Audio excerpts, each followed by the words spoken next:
கர்த்தருடைய செய்திக்கு ஆதாரமாய் எபிரேயருக்கு எழுதின நிருபத்தை நாம் தொடர்ந்து தியானித்து வருகிறோம்.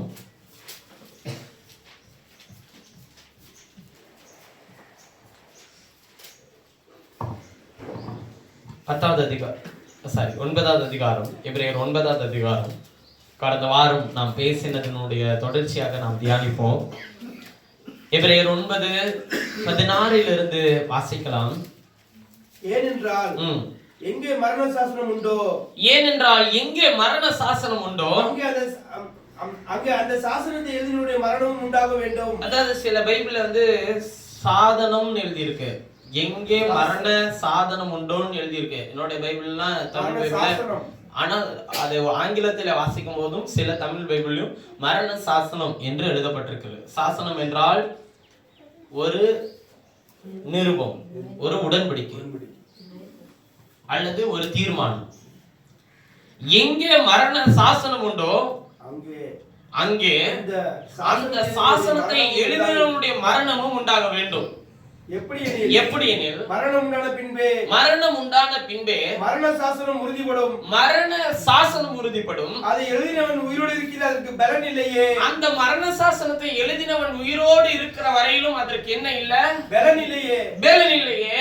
அந்தபடி முதலாம் உடன்படிக்கையும் இரத்தமில்லாமல் பிரதிஷ்டை பண்ணப்படவில்லை. அந்தபடி முதலாம் உடன்படிக்கையும் இரத்தமில்லாமல் பிரதிஷ்டை பண்ணப்படவில்லை. எப்படி எனில் மோசே நியாயப்பிரமாணத்தின்படி சகல ஜனங்களுக்கும் எல்லா கட்டளைகளையும் சொன்ன பின்பு இளங்காலை வெள்ளாட்டுக்கடாய்களின் இரத்தத்தை தண்ணீரோடும் சிவப்பான ஆட்டு மயிரோடும் ஈசோப்போடும் கூட எடுத்து புஸ்தகத்தின் மேலும் ஜனங்கள் மேலும் தெளித்து, ஜனங்கள் எல்லாரும் தெளித்து என்ன சொல்றார்? மோசே நியாயப்பிரமாணத்தின்படி சகல ஜனங்களுக்கும் எல்லா கட்டளைகளையும் சொன்ன பின்பு இளங்காலை வெள்ளாட்டுக்கடா இவைகளின் இரத்தத்தை தண்ணீரோடும் சிவப்பான ஆட்டு மயிரோடும் ஈசோப்போடும் கூட எடுத்து புஸ்தகத்தின் மேலும் ஜனங்கள் எல்லாரும் மேலும் தெளித்து, தேவன் உங்களுக்கு கட்டளையிட்ட உடன்படிக்கையின் இரத்தம் இதுவே என்று சொன்னார். தேவன் உங்களுக்கு கட்டளையிட்ட உடன்படிக்கையின் இரத்தம் இதுவே என்று சொன்னான். இவ்விதமாக கூடாரத்தின் மேலும் ஆராதனைக்குரிய சகல பணிமுட்டுகளின் மேலும் ஆராதனைக்குரிய சகல பணிமுட்டுகளின் மேலும் இரத்தத்தை தெளித்தான். நியாயப்பிரமாணத்தின்படி கொஞ்சம் குறைய எல்லாம் இரத்தத்தினாலே சுத்திகரிக்கப்படும்.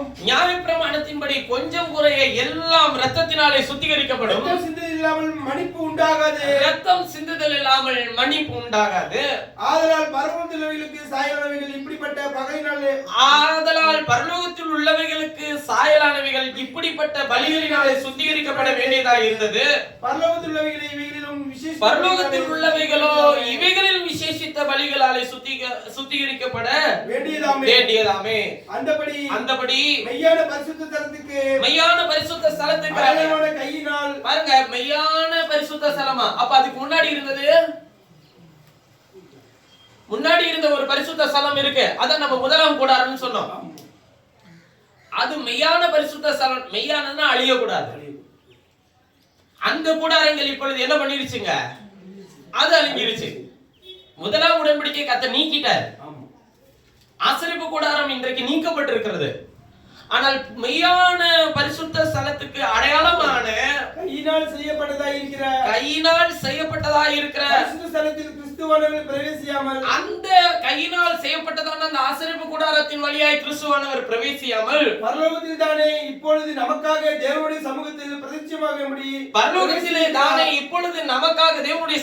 பிரத்யட்சமாகும்படி பிரவேசித்திருக்கிறார். பிரதான ஆசாரியன் அந்நிய இரத்தத்தோட வருஷந்தோறும் பரிசுத்த ஸ்தலத்துக்குள் திரும்ப அதே விஷயத்தை தான் ஒப்பிட்டு வரார். பிரதான ஆசாரியன் அந்நிய இரத்தத்தோட வருஷந்தோறும் பரிசுத்த ஸ்தலத்துக்குள் பிரவேசிக்கிறது போல அவர் அநேகந்தரம் தம்மை பலியிடும்படிக்கு பிரவேசிக்கவில்லை. அப்படி இருந்ததானால் உலகம் உண்டானது முதல் கொண்டு அவர் அநேகந்தரம் பாடுபட வேண்டியதா இருக்கும்.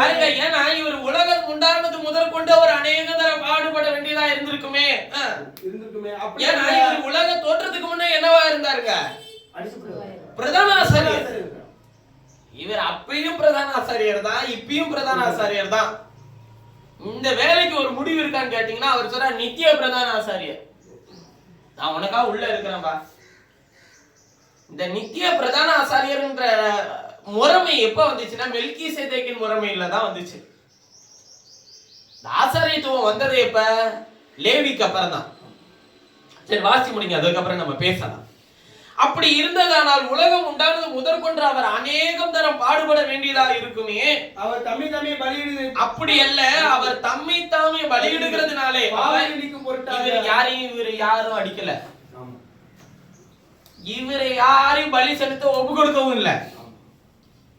இவர் என்ன சொல்றாரு? இவர் தம்மை தாமே பலியிடுகிறதுனாலே பாவம் அடிக்கும் பொருட்டாக. பாவம் அப்ப உலக தோற்றத்துக்கு முன்னதாக இவர் எப்படி அடிக்கப்பட்டார்?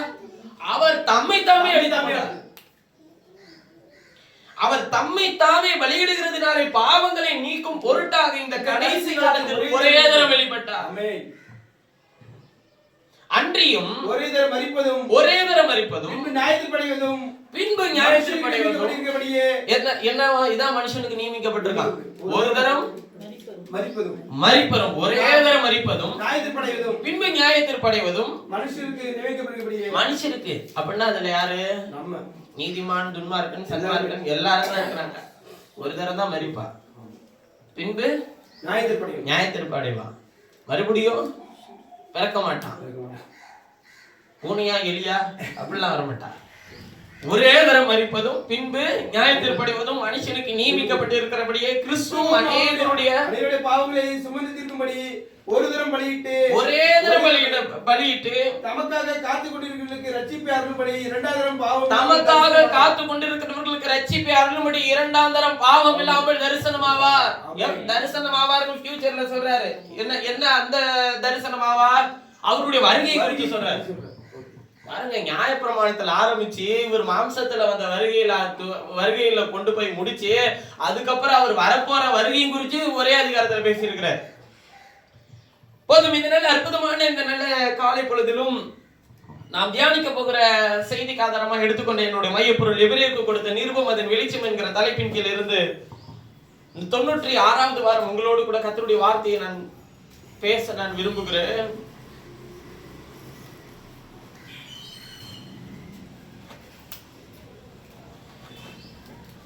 உடன்படிக்கையின் ரத்தம்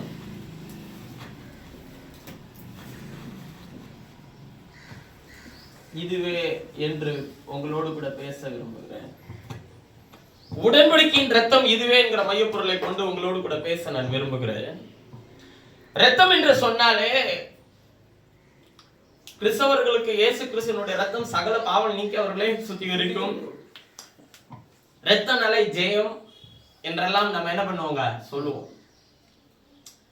ஆனால் இயேசுவினுடைய ரத்தம் பாவத்தை நீக்கவும், இயேசுவினுடைய ரத்தம் வெறுமனையாக உங்களுக்கு ஜெயத்தை கொடுக்கவும் மாத்திரம் இந்த உலகத்தில் சிந்தப்பட்டிருக்கிறதா என்று கேட்டால், முதல்ல ஏன் அவர் ரத்தம் சிந்தணும்ன்றதையும் உங்களுக்கு சொல்றேன். இந்த ஆசாரிய முறைமையை கர்த்தர் ஏற்படுத்தி லேவி கோத்திரத்துல இருந்து அந்த ஆசாரிய முறைமையை கர்த்தர் ஏற்படுத்துறார். எதுக்காக இந்த ஆசாரிய முறைமையை ஏற்படுத்துறாருன்னு சொல்லி கேட்டா, ஜனங்கள் செய்த பாவத்துக்கு பாவ நிவாரண பலி, குற்றத்துக்கு குற்ற நிவாரண பலி, சமாதான பலி, சர்வாங்க தகன பலி ஆராதிக்க வரணும்னா என்ன பண்ணுங்க? சர்வாங்க தகன பலி செலுத்தணும். இப்படி சமாதான பலிகளை எல்லாம் செலுத்தி வந்தாங்க. இந்த பலியை அவன் பாட்டுக்கு வந்து செலுத்திடக்கூடாதுன்றதுனால அதை முறைமைப்படுத்தணுன்றதுக்காக ஆசாரியர்களை நியமிச்சார். ஆனா புதிய ஏற்பாட்டுல இன்னைக்கு ஆசாரிய முறைமை இருக்கான்னு கேட்டா இல்ல. அது முதல்ல நல்லா தெரிஞ்சுக்கணும். புதிய ஏற்பாட்டுல ஆசாரிய முறைமை, நான் சொல்றது பழைய ஏற்பாட்டின் ஆசாரிய முறைமை இல்ல. புதிய ஏற்பாட்டில் வேறொரு ஆசாரிய முறைமை இருக்கு. அது என்ன ஆசாரிய முறைமைனா, அந்தகார இருளில் நின்று ஆச்சரியமான ஒளிக்கு வரவழைத்தவருடைய புண்ணியங்களை அறிவிக்கும்படிக்கு தெரிந்து கொள்ளப்பட்ட சந்ததியாயும் ராஜரீக ஆசாரிய கூட்டமாயும் கர்த்தர் எல்லாரையும் என்ன பண்ணி இருக்கிறாரு? எல்லாரையும் ஆசாரிய கூட்டமா வச்சிருக்கிறார். இப்ப உங்களுடைய வேலை என்ன? அன்னைக்கு ஆசாரியர்களுடைய வேலை என்ன? பலியை ஜனங்களிடத்தில் வாங்கி பலிபீடத்தில் கொண்டு போய் பலி செலுத்தணும். அது குற்றம் இல்லாமல் இருக்கா, அது கலப்பில்லாமல் இருக்கா, அது சரியா இருக்கிறதா என்பதை பார்த்து சுத்திகரித்து கொண்டு போய் பலி செலுத்தணும். இன்றைக்கு ஆசாரியர்களுடைய வேலை என்ன? உங்களுக்காகவும் எனக்காகவும் பலியானவருடைய புண்ணியங்களை அறிவிக்கும்படிக்கு கர்த்தர் உங்களை தெரிந்து கொண்டிருக்கிறார். 1 பேதுரு புத்தகம் 2வது அதிகாரம் 9வது வசனத்தை வாசிக்க பார்க்கலாம். அப்படி எழுதி இருக்கா இல்லையா? 1 பேதுரு 2:9. 1 பேதுரு 2:9. நீங்களோ உங்களை அந்தகாரத்தினின்று தம்முடைய ஆச்சரியமான ஒளியின் இடத்திற்கு வரவழைத்தவருடைய புண்ணியங்களை அறிந்து கொள்ளும்படி அறிவிக்கும்படி அவருடைய ஒளியை அவருடைய வெளிச்சத்தையே அறிவிக்கும்படிக்கு தெரிந்து கொள்ளப்பட்ட சந்ததியாயும் ராஜரீகமான ஆசாரிய கூட்டமாயும். பாருங்க என்ன சொல்றாரு, நீங்க தெரிந்து கொள்ளப்பட்ட சந்ததியா, ராஜரீக ஆசாரிய கூட்டமா, அப்புறம் பரிசுத்த ஜாதி, அவருக்கு சொந்த ஜனமாயும் இருக்கிறீர்கள். இந்த மேன்மையை கர்த்தர் யாருக்கு கொடுத்திருக்கிறாருன்னா உங்களுக்கு எனக்கு தான் தந்திருக்கிறார். அதான் சொன்னார், நான் சொந்தமானதிலே வந்தேன், சொந்தமானவர்களை ஏற்றுக்கொள்ளவில்லை. சொந்தமானதிலே வந்தேன் அவர் சொல்றது என்னன்னா தன்னுடைய சரீரத்தை. ஆனால் சரீர பிரகாரமாக இஸ்ரவேல் கோத்திரத்திலே நான் பிறந்தேன். ஆனால் இஸ்ரவேலர்களோ என்னை ஏற்றுக்கொள்ளல. ஆனால் யாரை அவருக்கு சொந்தமான ஜனமாக வைத்திருக்கிறார்? கர்த்தர் உங்களையும் என்னையும் சொந்தமான ஜனமாக வைத்திருக்கிறார். வானத்தையும் பூமியை படைத்த வல்லமை உள்ள கர்த்தருக்கு சொந்தமான ஜனம் என்றால் எப்படி இருக்குங்க? ஒரு மிகப்பெரிய ஒரு உலகத்திலே இருக்கிற ஒரு பெரிய அதிகாரிக்கு ஒண்ணும் இல்லைங்க. தமிழ்நாடு ஒரு சின்ன ஸ்டேட் தான். அது என்ன பிரச்சனை, சின்ன ஸ்டேட்னு சொல்லிட்டீங்க. இந்தியா லெவல்ல எடுக்கும்போது இது ஒரு சின்ன ஸ்டேட் தான். உலக லெவல்ல எடுக்கும்போது இந்தியாவே சின்னதுதான்.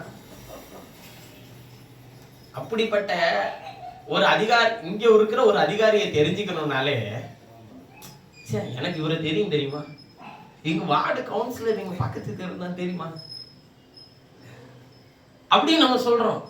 ஆனா வானத்தையும் பூமியும் சர்வ சேனையும் காண்கிறவைகளையும் காணாதவைகளையும் தம்முடைய வாயினால் உருவேற்படுத்தினவர் சொல்றாருங்க, நீ தான் எனக்கு சொந்த ஜனம். சொந்த ஜனம் என்றால் இப்ப சொந்தமானவர்கள் எப்படி சொல்லுவோம், ரத்தத்தின் வழியிலே பிறந்தவர்களை தான் சொல்லுவோம். அப்ப ஆண்டவர் எப்படி சொல்றாருன்னா, நீயும் நானும் எந்த ரத்தத்திலே பிறந்திருக்கிறோம்ன்றது முக்கியம் இல்ல. யோனாவின் குமாரனாகிய சீமோனே, மாம்சமும் ரத்தமும் இதை உனக்கு வெளிப்படுத்தல. மத்திய 16வது வசனத்திலே அவர் சொல்லுகிறார், மாம்சமும் ரத்தமும் இதை உனக்கு வெளிப்படுத்தல, பரலோகத்தில் இருக்கிற என் பிதா இதை உனக்கு வெளிப்படுத்தினார். அப்ப அவர் உங்களுடைய ரத்தத்தினாலே பிறந்த, உங்களுடைய தகப்பனுடைய ரத்தத்தினாலும் தாயினுடைய ரத்தத்தினாலும் நீங்கள் பிறந்திருந்தாலும் ஆண்டவர் சொல்லுகிறார், என்னுடைய சொந்த ரத்தத்தினால நான் உன்னை மீட்டுக் கொண்டிருக்கிறேன். 2 கொரிந்தியர் புத்தகம் 6வது அதிகாரத்தை வாசிக்கும் போது சரீரத்தை என்ன சொல்றாருன்னு பாருங்களேன். நீங்க நிறைய பேர் உங்களுடைய சரீரத்துல ஒரு கவலையோட இருக்கீங்க, என் சரீரம் நாளுக்கு நாள் பலவீனம் அடைகிறது, அவ்வளவுதான், இனிமே என்ன இருக்கிறது. 6வது அதிகாரம் 2 கொரிந்தியர் 6 16வது வசனத்திலிருந்து வாசிங்க பார்க்கலாம். தேவனுடைய ஆலயத்துக்கும் விக்கிரகங்களுக்கும் சம்பந்தம் எது? நான் அவர்களுக்குள்ளே வாசம் பண்ணி அவர்களுக்குள்ளே உலாவி அவர்கள் தேவனா இருப்பேன். பாருங்க, தேவனுடைய ஆலயத்தில் ஜனங்களா இருப்பார்கள் என்று. தேவ ஆலயத்துல யார் இருக்கா? தேவாலயம் இது நீங்க தான். இப்ப எதோட ஒப்பிடுறாரு? விக்கிரகத்துக்கும் தேவாலயத்துக்கும் என்ன சம்பந்தம் இருக்குன்ற. இப்ப தேவாலயம் நீங்க தான். உங்களுக்குள்ள யார் வாசம் பண்றாரு? நான் வாசம் பண்றேன். விக்கிரகம்னா இப்ப நீங்க நிறைய பேருக்கு விக்கிரகம்னா என்னன்னு தோணுது? ஒரு சிலை வழிபாடு. இப்ப அதை விட நம்மளே ஏன் கம்பேர் பண்ணணும்? நம்முடைய சரீரத்தை ஏன் ஒப்பிடணும்? சம்பந்தம் இல்ல, ஒப்புமையை பண்ண முடியாது. ஆனா இங்க சொல்ற விக்கிரகத்துக்கும் தேவாலயத்துக்கும் சம்பந்தம் இல்லைன்னு சொல்றது எதை சொல்றாருன்னா, நீ உயிருள்ளவன், ஜீவன் உள்ளவரை பெற்றுக்கொண்ட சரீரத்தை பெற்றிருக்கிறீர்கள் நீங்கள். ஆனால் மற்றவர்கள் ஜீவன் உள்ளவரை அறியல. அப்படிப்பட்ட சரீரத்தை தான் ஆண்டவர் சொல்றாரு, அது விக்கிரகத்துக்கும் உனக்கு என்ன சம்பந்தம் இருக்கு? அவைகளை செய்கிறவர்களும் அவைகளை பண்ணுகிறவர்களும் அவைகளை போலவே இருக்கிறார்கள். அவர்களுக்கு தெரியாது. ஆனால் கர்த்தர் உங்களுக்கும் எனக்கும் கொடுத்திருக்கிற ஜீவன் உலகத்துக்கும் அது பிரயோஜனம் உள்ளவர்களாய் இருக்கும்படிக்கு கர்த்தர் உங்களுக்கு ஜீவனை தந்திருக்கிறார், வெளிச்சத்தை தந்திருக்கிறார். அதுல ஒரு சொல்றாரு பாருங்க, உங்களுடைய சரீரத்துக்குள்ள யார் வாசம் பண்றார்? நான் அவர்களுக்குள்ளே வாசம் பண்ணி அவர்களுக்குள்ளே உலாவி அவர்கள் தேவனா இருக்காங்க. ஆலயத்தை எவ்வளவு கனப்படுத்துறாருன்னு பாருங்க, உங்கள் சரீரம் எவ்வளவு வல்லமை உள்ளதுன்னு பாருங்க. ஆனா நாம என்ன நினைச்சிட்டு இருக்கிறோம்? ஐயோ அவ்வளவுதான் பிரதர், வயசு ஏறிட்டே இருக்கு பிரதர், அவ்வளவுதான் பிரதர், காலம் போயிட்டே இருக்கு பிரதர், இதெல்லாம் இந்த டைம்ல செய்யணும் பிரதர். ஆலயத்துக்குள்ள வாசம் பண்றவர் யாரு? எல்லாவற்றையும் அறிந்தவர். ஆலயத்துல உலாவுகிறவர் யாரு? எல்லாவற்றையும் நடத்துகிறார். இன்னமும் நிறைய பேருக்கு ஆலயம்னாலே இந்த கட்டடம் தான். இன்னும் நம்ம ஆலயத்தை பெருசா எடுத்து கட்டணும், இந்த ஆலயத்தை கட்டுங்க. இதெல்லாம் கட்டினாலும் விட்டுட்டு போகணும். ஆனா இந்த ஆலயம் தான் மறுரூபமாகும். அவர் சொல்ற, நான் அவர்களுக்குள்ளே வாசம் பண்ணி அவர்களுக்குள்ளே உலாவி அவர்கள் தேவனாய் இருப்பேன். உன்னுடைய தேவனா நான் இருக்கிறேன், உனக்கு நான் தான் தேவன். அவர்கள் என் ஜனங்களாய் இருப்பார்கள் என்று தேவன் சொன்னபடி. ஒரு நாள் நான் ஒரு மருத்துவமனைக்கு போய் வெளியே உட்காந்துட்டு இருந்தேன். என் வீட்டுல இருக்கிறவங்களை கூட்டிட்டு போயிட்டு ஒரு முறை உட்காந்துருந்தேன். இப்ப நான் நினைச்சேன், உள்ள இருக்கிற டாக்டர் சரியானவரா இல்லையா, அவர் சுயநலவாதியா இல்ல சரியான மாத்திரை தான் கொடுப்பாரா அப்படின்றத எனக்கு தெரியவே இல்லை. ஒருவேளை என் வீட்டுல ஒரு டாக்டர் இருந்தாங்கன்னா பயப்படாம இதுக்கு என்ன பிரச்சனை, இதுக்கு என்ன செய்யணும், இது என்ன பண்ணணும் அப்படின்னு சொல்லி யோசிச்சுட்டு இருந்தேன். டாக்டரா இருக்கிறவங்க வீட்டுல எல்லாம் பரவாயில்ல, எந்த தொந்தரவும் இருக்காது, எதுனாலும் உடனே போய் என்ன பண்ணிக்கலாம், போட்டுக்கலாம், என்ன வியாதின்றத பார்த்து அதை வரும்போதே என்ன பண்ணிடலாம், சரி செஞ்சுக்கலாமே அப்படின்னு சொல்லி நினைச்சேன். அப்ப அவர் சொன்னாரு, நீ டாக்டரா இருக்கிறோம் வீட்டுல இருக்கணும்னு ஆசைப்படுறிய, நான் உன் வீட்டுல இருக்கிறேனே, சுகமாக்குற அவன் கொடுக்குற மருந்த வேலை தேவை வைக்கணும் நான் தான் முடியும். அவன் கொடுக்குற அவனுக்கு நல்ல சிந்தனையை தரலன்னா அன்னைக்காங்க அவன் உனக்கு வேற ஊத்திய போட்டு விட்டுறான் பாத்துக்க. அப்ப நான் உனக்குள்ள வாசம் பண்றேன், நீ ஜீவனுடைய தேவனுடைய ஆலயமா இருக்கிறீர்கள். ஆனா சொல்றாரு பாருங்க, ஆனபடியால் நீங்கள் அவர்கள் நடுவில் இருந்து புறப்பட்டு பிரிந்து போய் அசுத்தமானது என்ன பண்ணாதீர்கள், தொடாதீர்கள். அப்படின்னா என்ன அர்த்தம்னா, அவன் செய்யற மாதிரி செய்யாத, அவன் சிந்திக்கிற மாதிரி சிந்திக்காத, அசுத்தமானது மேல தொடாத. அசுத்தமானது என்ன? பரிசுத்தத்துக்கு எதிரானது எல்லாம் அசுத்தம். பரிசுத்தமானது என்ன? யோவான் 17:17 வாசிக்கும் போது அவர் சொல்லுகிறார், நம்முடைய சத்தியத்தினாலே அவர்களை பரிசுத்தமாக்க முடியும். வசனமே சத்தியம். அப்ப பரிசுத்தமாக்குகிற ஒரே ஒரு காரியம் இந்த உலகத்தில் பரிசுத்தமான ஒன்றே ஒன்று கர்த்தருடைய வார்த்தை மாத்திரம் தான். அவரும் அவருடைய வார்த்தையும் தான் பரிசுத்தமானது. அப்ப பரிசுத்தமான வார்த்தைக்கு எதிரான விஷயத்தை தொடாத, உன் சரீரத்துல யோசிக்காத, உன் சரீரத்துக்கு இடம் கொடுக்காத. அப்பொழுது நான் உங்களை ஏற்றுக்கொண்டு உங்களுக்கு என்னவா இருப்பேன், பிதாவாய் இருப்பேன். நான் உங்களுக்கு தகப்பனாய் பிதாவாய் இருப்பேன், நீங்கள் எனக்கு குமாரனும் இருப்பீர்கள் என்று சர்வ வல்லமையுள்ள கர்த்தர் சொல்லுகிறார். நான் உனக்கு இருக்கிறேன்பா. நீ யாருடைய பிள்ளை தெரியுமா? ஒரு டாக்டரோட பிள்ளைன்னு சொல்றதுல பெருமையா இருக்கு, அந்த வீட்டுல இருக்கணும்ன்றதுக்கு ஆசையா இருக்குன்னா, நான் சர்வ வல்லமையுள்ள கர்த்தருடைய பிள்ளை தெரியுமா? ஏன்னா உண்டானது ஒன்றும் என்னுடைய தகப்பனாலே அல்லாமல் ஒன்றும் உண்டாகவில்லை. அவர் சொல்ல ஆகும், கட்டளையிட்டு நிற்கும். அவர் யார் தெரியுமா? எனக்கு யாரோ தெரிஞ்சவர் இல்ல, அவர் எனக்கு தகப்பன். அவரு தான் என்னுடைய குமார். அவருக்கு நான் குமார், அவருடைய பிள்ளை. அவருடைய சகல அதிகாரத்தின் நன்மையை பெற்றுக் கொண்டிருக்கிறேன். அவர் எனக்கு சுகத்தை வைத்திருக்கிறார், பலத்தை வைத்திருக்கிறார், ஆரோக்கியத்தை வைத்திருக்கிறார், நன்மையை வைத்திருக்கிறார். அதை நான் பெற்றுக் கொள்கிறேன். அப்ப சரீரம் எவ்வளவு, சரீரத்துக்குள்ள யார் வாசம் பண்றதுன்றத பத்தி ஒரு புரிதலோடு நீங்கள் நடந்து கொள்ளுங்கள். ஏனென்றால் எபிரேயர் 9 வாசிக்கும் போது நான் வாசித்த வேத பகுதி அப்படிதான் நமக்கு போதிக்கிறது. எங்கே மரண சாசனம் உண்டோ, எபிரேயர் 9:16 வாசிக்கும் போது எங்கே மரண சாசனம் உண்டோ அங்கே அந்த சாசனத்தை எழுதினவனுடைய மரணமும் உண்டாக வேண்டும்.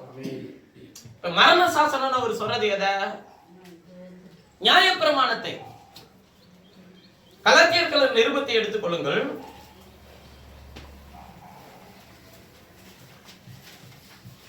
மூன்றாவது அதிகாரம், கலாத்தியர் 3.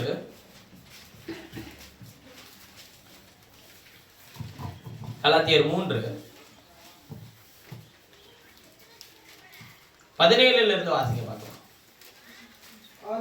ஆதலால் நான் சொல்லுகிறது என்னவெனில், கிறிஸ்துவை முன்னிட்டு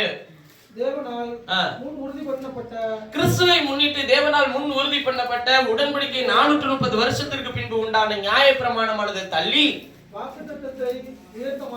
அதாவது வாக்குத்தத்தத்தை அற்பமாக்க முடியாதுன்னு சொல்றாரு. அன்றியும் சுதந்திரமானது நியாயப்பிரமாணத்தினாலே உண்டானால் அது வாக்குத்தத்தத்தினாலே உண்டாயிராது. தேவன் அதை ஆபிரகாமுக்கு நியாயப்பிரமாணத்தினாலே கொடுக்கவில்லை, வாக்குத்தத்தத்தினாலே அருளி செய்தாரே. அப்படியானால் நியாயப்பிரமாணத்தின் நோக்கம் என்ன? நியாயப்பிரமாணம் எதுக்காக கொடுக்கப்பட்டுச்சு அப்படின்னு கேட்டா, வாக்குத்தத்தத்தை பெற்ற சந்ததி வருமளவும் அது அக்கிரமங்கள் நிமித்தமாக கூட்டப்பட்டு, இப்ப நியாயப்பிரமாணம் கொடுக்கப்பட்டதுக்கு காரணம் என்ன? அக்கிரமத்தை கூட்டுறதுக்கு. புரியுதுங்களா? பாவத்தை தொலைக்க இல்ல, அக்கிரமத்தை நிவர்த்தி செய்யல, அக்கிரமத்தை கூட்ட. எது வர வரையிலும்? வாக்குத்தத்தத்தின் சந்ததி வருகிற வரையிலும் அக்கிரமங்களை நிமித்தமாக கூட்டப்பட்டு தேவதூதரை கொண்டு மத்தியஸ்தன் கையில் கட்டளையிடப்பட்டது. மத்தியஸ்தன் ஒருவனுக்குரியவன் அல்ல, தேவனோ ஒருவர். அப்படியானால் நியாயப்பிரமாணம் தேவனுடைய வாக்குத்தத்தங்களுக்கு விரோதமா? அல்லவே. உயிரை கொடுக்கத்தக்க நியாயப்பிரமாணம் அருளப்பட்டிருந்ததானால் நீதியானது நியாயப்பிரமாணத்தினால் உண்டாயிருக்குமே. எது கொடுக்கத்தக்கதான? உயிரை கொடுக்கத்தக்க நியாயப்பிரமாணம் அருளப்பட்டிருந்ததானால், உயிரெல்லாம் கொடுக்கணும்ன்றது நியாயப்பிரமாணத்தினால அருளப்பட்டிருந்ததுன்னா, கொடுக்கப்பட்டிருந்ததுன்னா நீதியும் நியாயப்பிரமாணத்தினாலே உண்டாயிருக்குமே. ஆனா அப்படி நியாயப்பிரமாணத்துல சொல்லல. அப்படி இராதபடியால் இயேசு கிறிஸ்துவை பற்றும் விசுவாசத்தினாலே பலிக்கிற வாக்குத்தத்தம் விசுவாசம் உள்ளவர்களுக்கு அளிக்கப்படும்படி வேதம் எல்லாரையும் ஏகமாய் பாவத்தின் கீழ் அடைக்கப்பட்டது. எது? வேதம் எல்லாரையும் பாவத்தின் கீழ் அடைத்து போட்டது. இப்ப ஏன் அந்த வேதத்துல புஸ்தகத்தின் மேலும் ஜனங்கள் மேலும் ஆசரிப்பு கூடாரத்தின் மேலும் பணிமுட்டுகள் மேலும் பலிபீடத்தின் மேலும் ரத்தம் தெளிக்கப்பட்டதுன்றதுக்கு காரணம் தெரியுதா? ஏன்னா எல்லாரையும் பாவத்தின் கீழ் அடைத்து போட்டது. நியாயப்பிரமாணம் பாவத்திலிருந்து விடுதலை ஆக்கல, எல்லாரையும் பாவத்துக்கு கீழே அடைச்சிச்சு. ஆதலால் விசுவாசம் வருகிறதற்கு முன்னே வெளிப்பட போகிற விசுவாசத்திற்கு ஏதுவாக நாம் அழைக்கப்பட்டவர்களாய் நியாயப்பிரமாணத்தின் கீழ் காவல் பண்ணப்பட்டிருந்தோம். இவ்விதமாக நாம் விசுவாசத்தினால நீதிமான்கள் ஆக்கப்படுவதற்கு நியாயப்பிரமாணம் நம்மை கிறிஸ்துவினிடத்தில் வழி நடத்துகிற உபாத்தியாய் வழிகாட்டியாய் இருந்தது. இந்த நியாயப்பிரமாணம் எல்லாரையும் அடைச்சி போட்டுச்சுப்பா. ஆனா அந்த நியாயப்பிரமாணத்தை நிறைவேற்ற ஒருத்தர் வருவாருப்பா, அவர்கிட்ட கொண்டு போய் சேர்க்கிறதுக்கு தான் அந்த நியாயப்பிரமாணம் நடத்திச்சே தவிர நியாயப்பிரமாணம் ஜீவனை கொடுக்கல. விசுவாசம் வந்த பின்பு யார சொல்றாருன்னா, விசுவாசம் வந்த பின்புன்னு யார சொல்றாரு? இயேசுவை சொல்றாரு. விசுவாசம் வந்த பின்பு நாம் உபாத்திக்கு தான் நியாயப்பிரமாணத்துக்கு கீழானவர்கள் அல்லவே. நீங்கள் எல்லாரும் கிறிஸ்து இயேசுவை பற்றும் விசுவாசத்தினால் தேவனுடைய புத்திரராய் இருக்கிறீர்களே. புத்திரர் ஆயிட்டீங்களா? ஏனெனில் உங்களில் கிறிஸ்துவுக்குள்ளாக ஞானஸ்நானம் பெற்றவர்கள் எத்தனை பேரோ அத்தனை பேரும் கிறிஸ்துவை தரித்துக் கொண்டிருக்கிறீர்களே. போதும். அதுல யூதர் என்றும் கிரேக்கர் என்றும் அடிமை என்றும் சுயாதீன் என்றும் ஆண் என்றும் பெண் என்றும் நீங்கள் எல்லாரும் கிறிஸ்து இயேசுவுக்குள் ஒன்றாய் இருக்கிறீர்கள். எதுல? கிறிஸ்துவை தரித்துக் கொண்டதுல. நீங்களே கிறிஸ்துவினுடையவர்களானால் ஆபிரகாமின் சந்ததியாராய் வாக்குத்தத்தத்தினுடைய சுதந்திரராயும் இருக்கிறீர்கள். ஏன் இதை வாசிச்ச அப்படின்னு சொல்லி கேட்டா ரெண்டு விஷயத்தை சொல்றாரு. ஒண்ணு, ஆபிரகாமின் சந்ததிக்கு கொடுத்த வாக்குத்தத்தத்தை அவர் நினைவு கூறுகிறார். 430 வருஷம் கழிச்சு வாக்குத்தத்தத்தை நினைவு கூறுகிறார். அதற்கு என்று கர்த்தர் பாருங்க, அதுல என்ன சொல்றாரு பாருங்க. கலாத்தியர் 3:17 வாசிக்கும் போது சொல்றாரு, ஆதலால் நான் சொல்லுகிறது என்னவெனில் கிறிஸ்துவை முன்னிட்டு தேவனால் முன் உறுதி பண்ணப்பட்ட உடன்படிக்கை 430 வருஷத்துக்கு பின்பு உண்டான நியாயப்பிரமாணமானது தள்ளி வாக்குத்தத்தத்தை வியர்த்தமாக்கப்பட்டது. இப்ப 430 வருஷத்துக்கு பின்பு தான் நியாயப்பிரமாணம் வந்துச்சு. ஆனா அந்த 430 வருஷமுமே அவன் அடிமையா இருந்தால அப்ப வரையிலுமே எது இருந்துச்சுங்க? வாக்குத்தத்தம் தான் இருந்துச்சு. கவனிங்க, ஆபிரகாமுக்கு கொடுத்தது என்ன? வாக்குத்தத்தம். மோசேக்கு கொடுத்தது என்ன?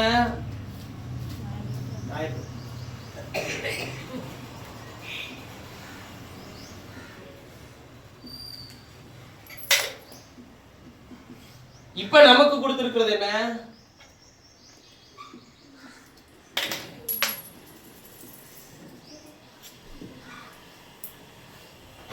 அதாவது இயேசு வந்து மறுபடியும் சரிங்களா, இயேசுதானே வாக்குத்தத்தங்கள் எல்லாம் கிறிஸ்து இயேசுவுக்குள் ஆம் என்றும் அவருக்குள் ஆமென் என்றும் இருக்கிறது. முதலில் ஆபிரகாமுக்கு கொடுத்தது வாக்குத்தத்தம். ஆனால் இந்த வாக்குத்தத்தத்தின்படிதான் ஆபிரகாமின் சந்ததியை வழி நடத்தி வந்தார். ஏன் நியாயப்பிரமாணம் கொடுக்கப்பட்டுச்சு?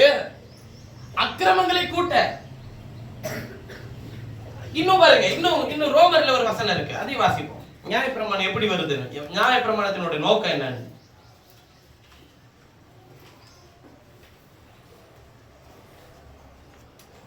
ரோமர் 4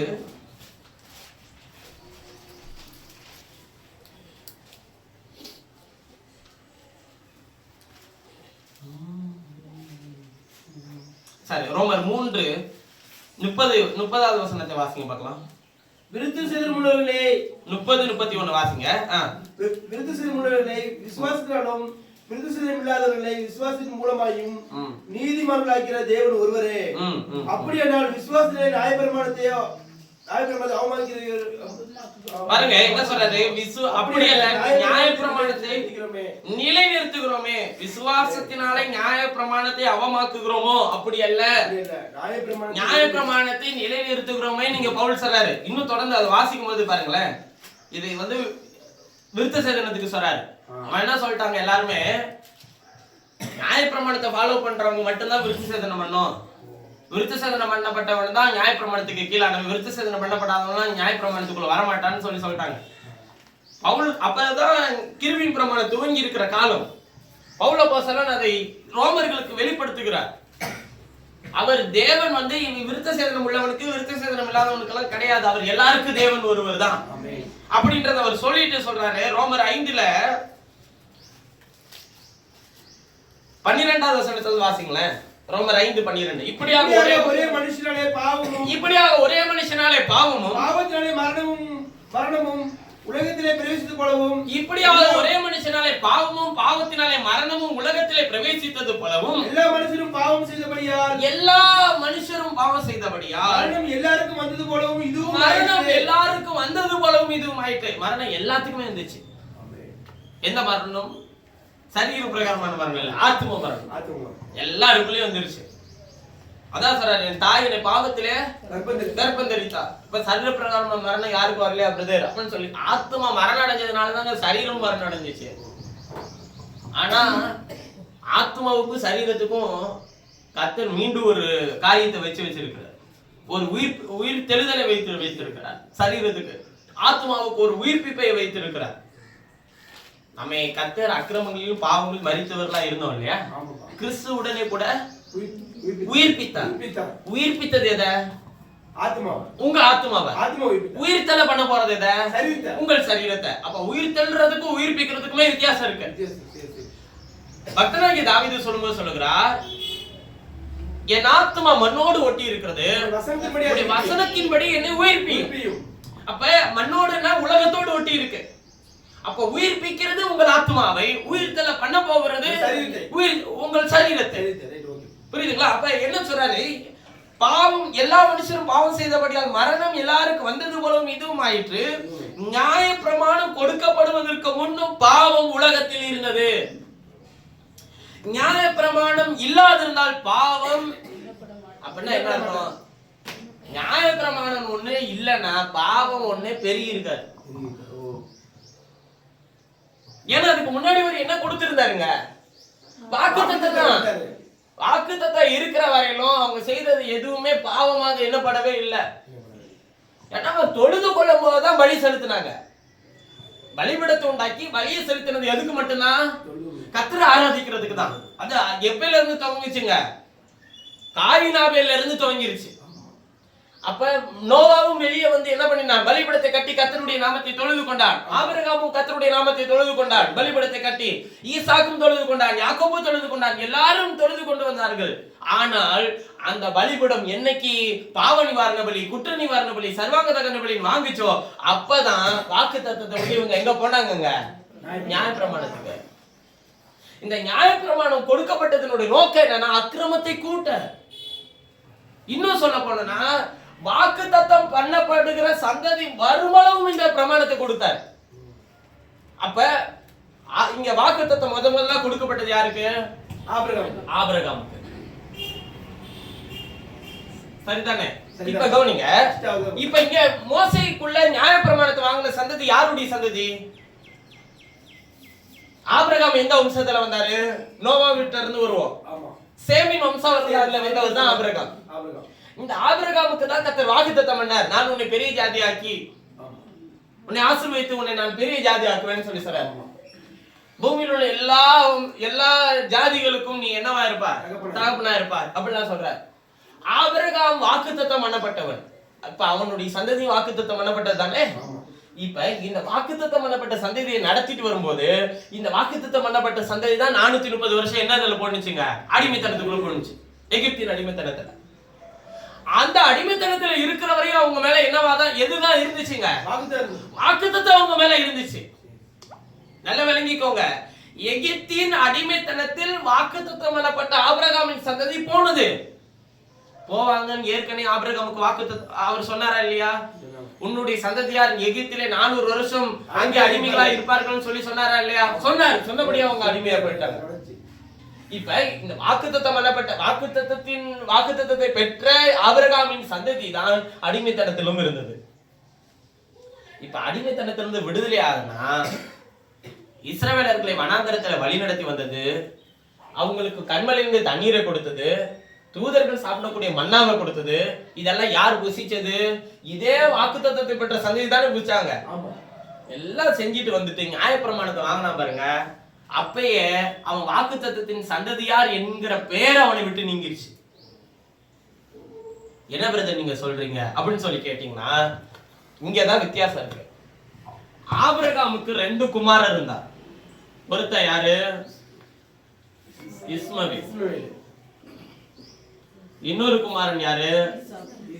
ஈசாக்கு. இப்ப வாக்குத்தத்தத்தின்படி பிறந்தவன் யாரு? ஈசாக்கு. மாம்சத்தின்படி பிறந்தவன் யாரு? இஸ்மவேல். இப்ப கவனிங்க, ஆண்டவர் எப்படி வச்சிட்டாருன்னா நியாயப்பிரமாணத்தை சுதந்திரிச்சா பாருங்க, அந்த கூட்டமாகி இஸ்ரவேலர்களை இஸ்மவேல் சந்ததி யாரா வச்சாரு? இயேசு வந்து கிருபையின் பிரமாணத்தை துவக்கி மறுபடியும் வாக்குத்தத்தத்தை துவக்கினார் இல்லையா? அப்ப அவரை விசுவாசிக்கிற விசுவாசத்தின் மூலமா நாம் எல்லாரும் யாருக்கு பிள்ளைகள் ஆயிட்டோம்? ஆபிரகாமுக்கு பிள்ளைகள் ஆயிட்டு ஆண்டவர் நம்ம என்ன சொல்றாருன்னா நீதான் ஈசாக்கின் சந்ததியார்ன்றார். இப்ப என்ன சொல்ல வர்றாருன்னா நியாயப்பிரமாணத்தை பெற்றுக்கொண்டவர்களும் இஸ்ரவேலர்கள் தான். ஆனால் ஆபிரகாமுக்கு 2 வாக்குத்தத்தம் இருந்தது. ஒன்று, உன் சந்ததியார் கடற்கரை மணலத்தனையா இருப்பார்கள். இன்னொன்று, உன் சந்ததியார் வானத்து நட்சத்திரங்களை போலவும் இருப்பார்கள். கடற்கரை மணலத்தனையாவும் சந்ததி இருக்கிறது, வானத்து நட்சத்திரங்களாகவும் அவருடைய சந்ததி இருக்கிறது. வானத்து நட்சத்திரங்களை போல இருக்கிற சந்ததி வாக்குத்தத்தத்தின் சந்ததி. கடற்கரை மணலத்தனையா இருக்கிற சந்ததி நியாயப்பிரமாணத்துக்கு கீழான சந்ததி. அவர்கள் இஸ்ரவேலர்கள். அதாவது இஸ்மவேலை போல அவர்கள் நடத்தப்பட்டார்கள். அதான் இஸ்மவேலை போல நான் சொல்றது என்ன? இஸ்மவேல் யார் இடத்துல இருந்து பிறந்தவன்? அடிமை பெண்ணாகிய ஆகார் இடத்துல இருந்து பிறந்தவன். இஸ்ரவேலர்கள் யார் இடத்துல எதினாலே பிறந்தவர்கள்? நியாயப்பிரமாணத்திலே பிறந்தவர்கள். நியாயப்பிரமாணம் அடிமைப்படுத்தி வைத்திருந்தது. நியாயப்பிரமாணம் அடிமைத்தனத்தினுடைய பிள்ளைகளை பெற்றெடுத்தது. வேணா வாசிங்க, கலாத்தியர்கள் நிருபத்துல எழுதியிருக்கலைன்றத படிங்க. கலாத்தியர் 4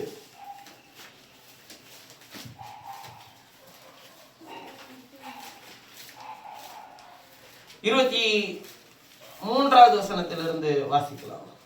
அடிமையானவனிடத்தில் பிறந்தவர். கலாத்தியர் 4:23 அடிமையானவனிடத்தில் பிறந்தவர் மாம்சத்தின்படி பிறந்தார்.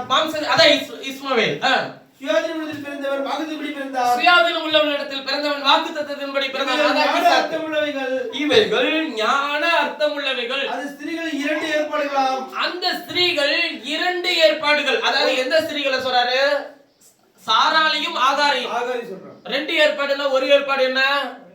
பழைய ஏற்பாடு. அப்படி இல்ல, நியாயப்பிரமாணம். இன்னொரு ஏற்பாடு என்ன? வாக்குத்தத்தம். அத கிருபையின் பிரமாணம். அதான் வாக்குத்தத்தம். பாருங்க, இந்த இடத்துலயும் கிருபை இருந்துச்சு, வாக்குத்தத்தம் இருந்துச்சு. இந்த இடத்துலயும் கிருபை இருந்துச்சு, வாக்குத்தத்தம் இருந்துச்சு.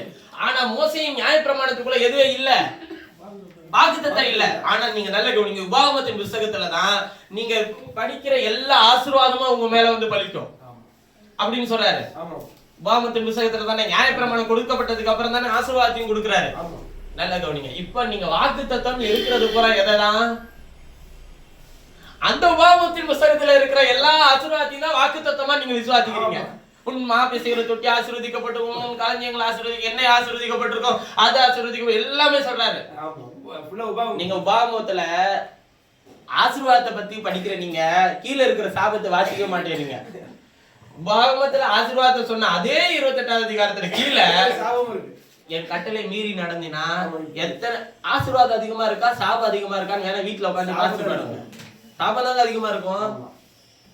சாபம் எதுல வருது தெரியுங்களா?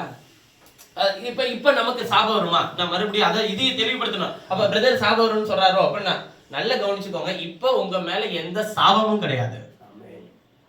உங்கள் பெற்றோர்களுடைய சாபம், உங்களுடைய மூதாதையர்களுடைய சாபம், அல்லது அவர்களுடைய பாவம், அல்லது உங்கள் குடும்பத்தினுடைய சாபம், இது எதுவும் உங்களை அணுகவே அணுகாது. அதற்கு நீங்களாகி சுத்தமா இருக்கிறீர்கள். ஏனென்றால் கிறிஸ்து உங்களுக்காக சாபம் ஆயிட்டார். அதாவது நீங்க எங்க இருந்து வந்துட்டீங்க அப்படின்னா, இந்த சிலுவை மரத்துக்கு முன்னாடி நீங்க என்ன நாளும் இருங்க, நீங்க யாரானாலும் இருங்க, இங்க வந்துட்டா இவருடையதுதான் நீங்க எல்லாமே. அதாவது அவருடைய குமாரன்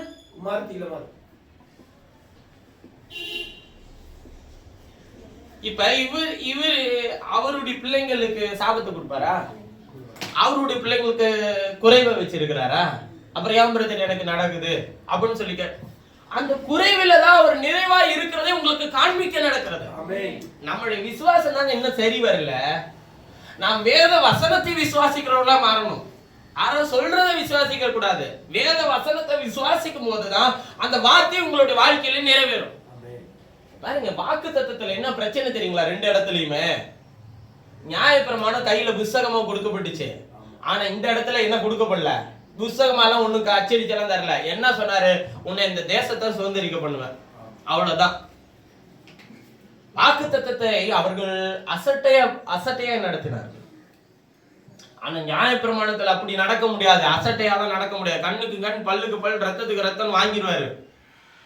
ஆனா நியாயப்பிரமாணம் இஸ்மவேலை போல அவர்களை வழி நடத்தினார். இஸ்மவேலுக்கு என்ன கொடுக்கப்பட்டுச்சு? ஆபிரகாம் என்ன கொடுத்து அனுப்பினாரு? அவனுக்கு அப்பம் கொடுக்கப்பட்டுச்சா? இஸ்மவேலுக்கு அப்பம் கொடுக்கப்பட்டுச்சா இல்லைங்களா? கொடுக்கப்பட்டுச்சு. ஈசாக்குக்கு அப்பம் கொடுக்கப்பட்டுச்சா? கொடுக்கப்பட்டுச்சு. இஸ்மவேலுக்கு தண்ணி கிடைச்சு, தண்ணி கொடுத்து விட்டாரா துருக்கியில? ஈசாக்குக்கும் தண்ணி கிடைச்சிச்சா? கிடைச்சிச்சு. ரெண்டும் ஒரே மாதிரி தான் இருக்கும். ஆனா ரெண்டுக்கும் வேற வேற இடத்துல கிடைச்சிருக்கும். எல்லாமே கிடைக்குங்க. ஆனா இவன் அடிமைத்தனத்தின் பிள்ளை, இவன் சுயாதீனனுடைய பிள்ளை. இதையா இப்ப புதிய ஏற்பாட்டுல சொல்றாரு அப்படின்னு சொல்லி கேட்டீங்கன்னா நல்லா கவனிச்சுக்கோங்க. இதையா புதிய ஏற்பாட்டுல சொல்றாருன்னா, வாக்குத்தத்தத்தினுடைய இந்த சந்ததியிலும் இஸ்மவேலை போல ஒரு கூட்டமும் ஈசாக்கை போல ஒரு கூட்டமும் இருக்கு. இஸ்மவேலை போல இருக்கிறவர்கள் அடிமைத்தனத்துக்குள்ளாகவே இருக்கிறார்கள். எது அடிமைத்தனம் நீங்க நினைக்கிறீங்க? நியாயப்பிரமாணம் என்கிற அடிமைத்தனத்திலிருந்து கர்த்தர் நீங்களாக்கி ரட்சித்து புதிய பிரமாணத்தை உண்டாக்கி வச்சிட்டாருன்னா, இன்னும் அந்த வாக்குத்தத்தத்தினுடைய அந்த பரிபூரணத்துக்குள்ள வரல. அங்கே வரவிடாதபடிக்கு ஏதோ ஒன்று அடிமைப்படுத்திட்டே இருக்கு. நல்ல கவனிச்சுக்கோங்க. இந்த வாக்குத்தத்தத்தை பெற்றவர்கள் தான் எகிப்தில இருந்தார்கள். ஆபிரகாமின் சந்ததி வாக்குத்தத்தத்தை பெற்ற சந்ததி தானே எகிப்துக்கு போனுச்சு. இப்ப நீங்க நம்மளை எல்லாம் எங்க இருந்து அழைச்சிட்டு வந்தாருன்னு சொன்னாரு? எகிப்திலிருந்து உலக தோற்றம் முன்னதாக எகிப்திலிருந்து உலகத்திலிருந்து அழைச்சிட்டு வந்தாருன்னு நம்ம சொல்றோம். வாக்கு தத்தத்தையும் வாங்கிட்டோம். வாக்கு தத்தம் யாரு? இயேசுதான் வாக்கு தத்தம். வாக்கு தத்தத்தை வாங்கின அந்த ஜனம் 400 வருஷம் எகிப்தில என்னவா இருந்துச்சு? அடிமையா இருந்துச்சு. இப்ப இயேசுவை பெற்றுக்கொண்ட ஜனம் மறுபடியும் எதுக்குள்ளதான் இருக்குது? ஏன் எப்படி அடிமைத்தனத்துக்குள்ள போகுது? காரணம் என்ன தெரியுமா? இன்னும் வசனத்தின் வெளிச்சம் உங்களுக்கு கிடைக்கல. அவர்கள் கிறிஸ்தவர்கள் தான், ஆனால் உலகம் அவர்களுக்குள்ளே இருக்கிறது.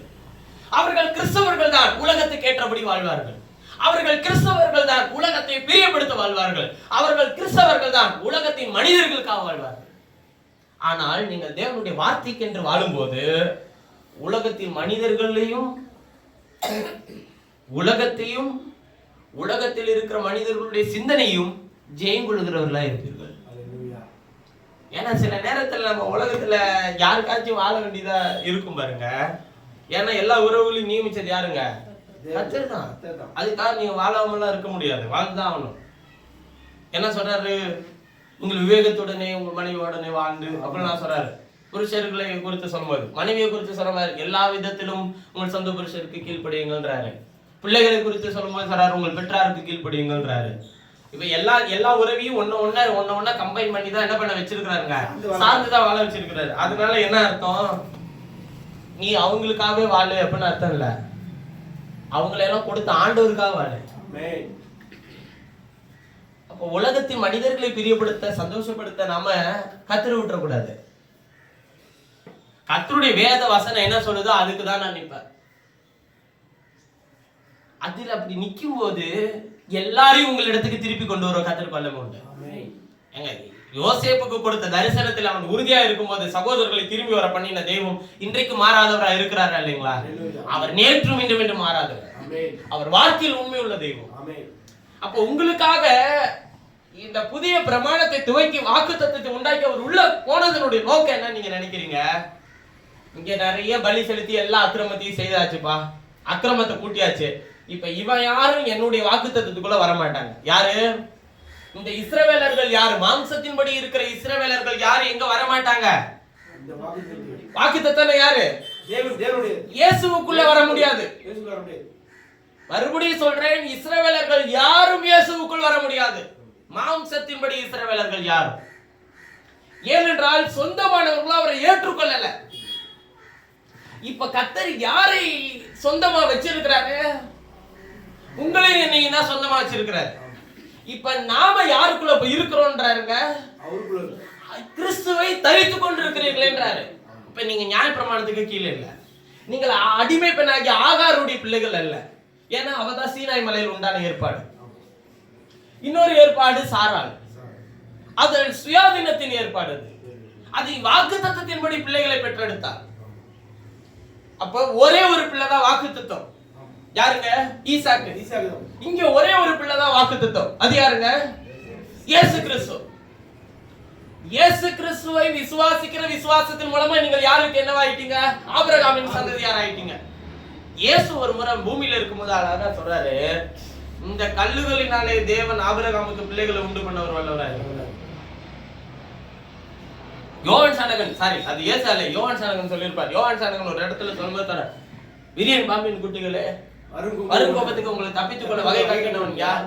மோடாரியானது வேறறிக்க வைக்கப்பட்டிருக்கிறது, கோடாரியானது வேறறிக்க வைக்கப்பட்டிருக்கிறது.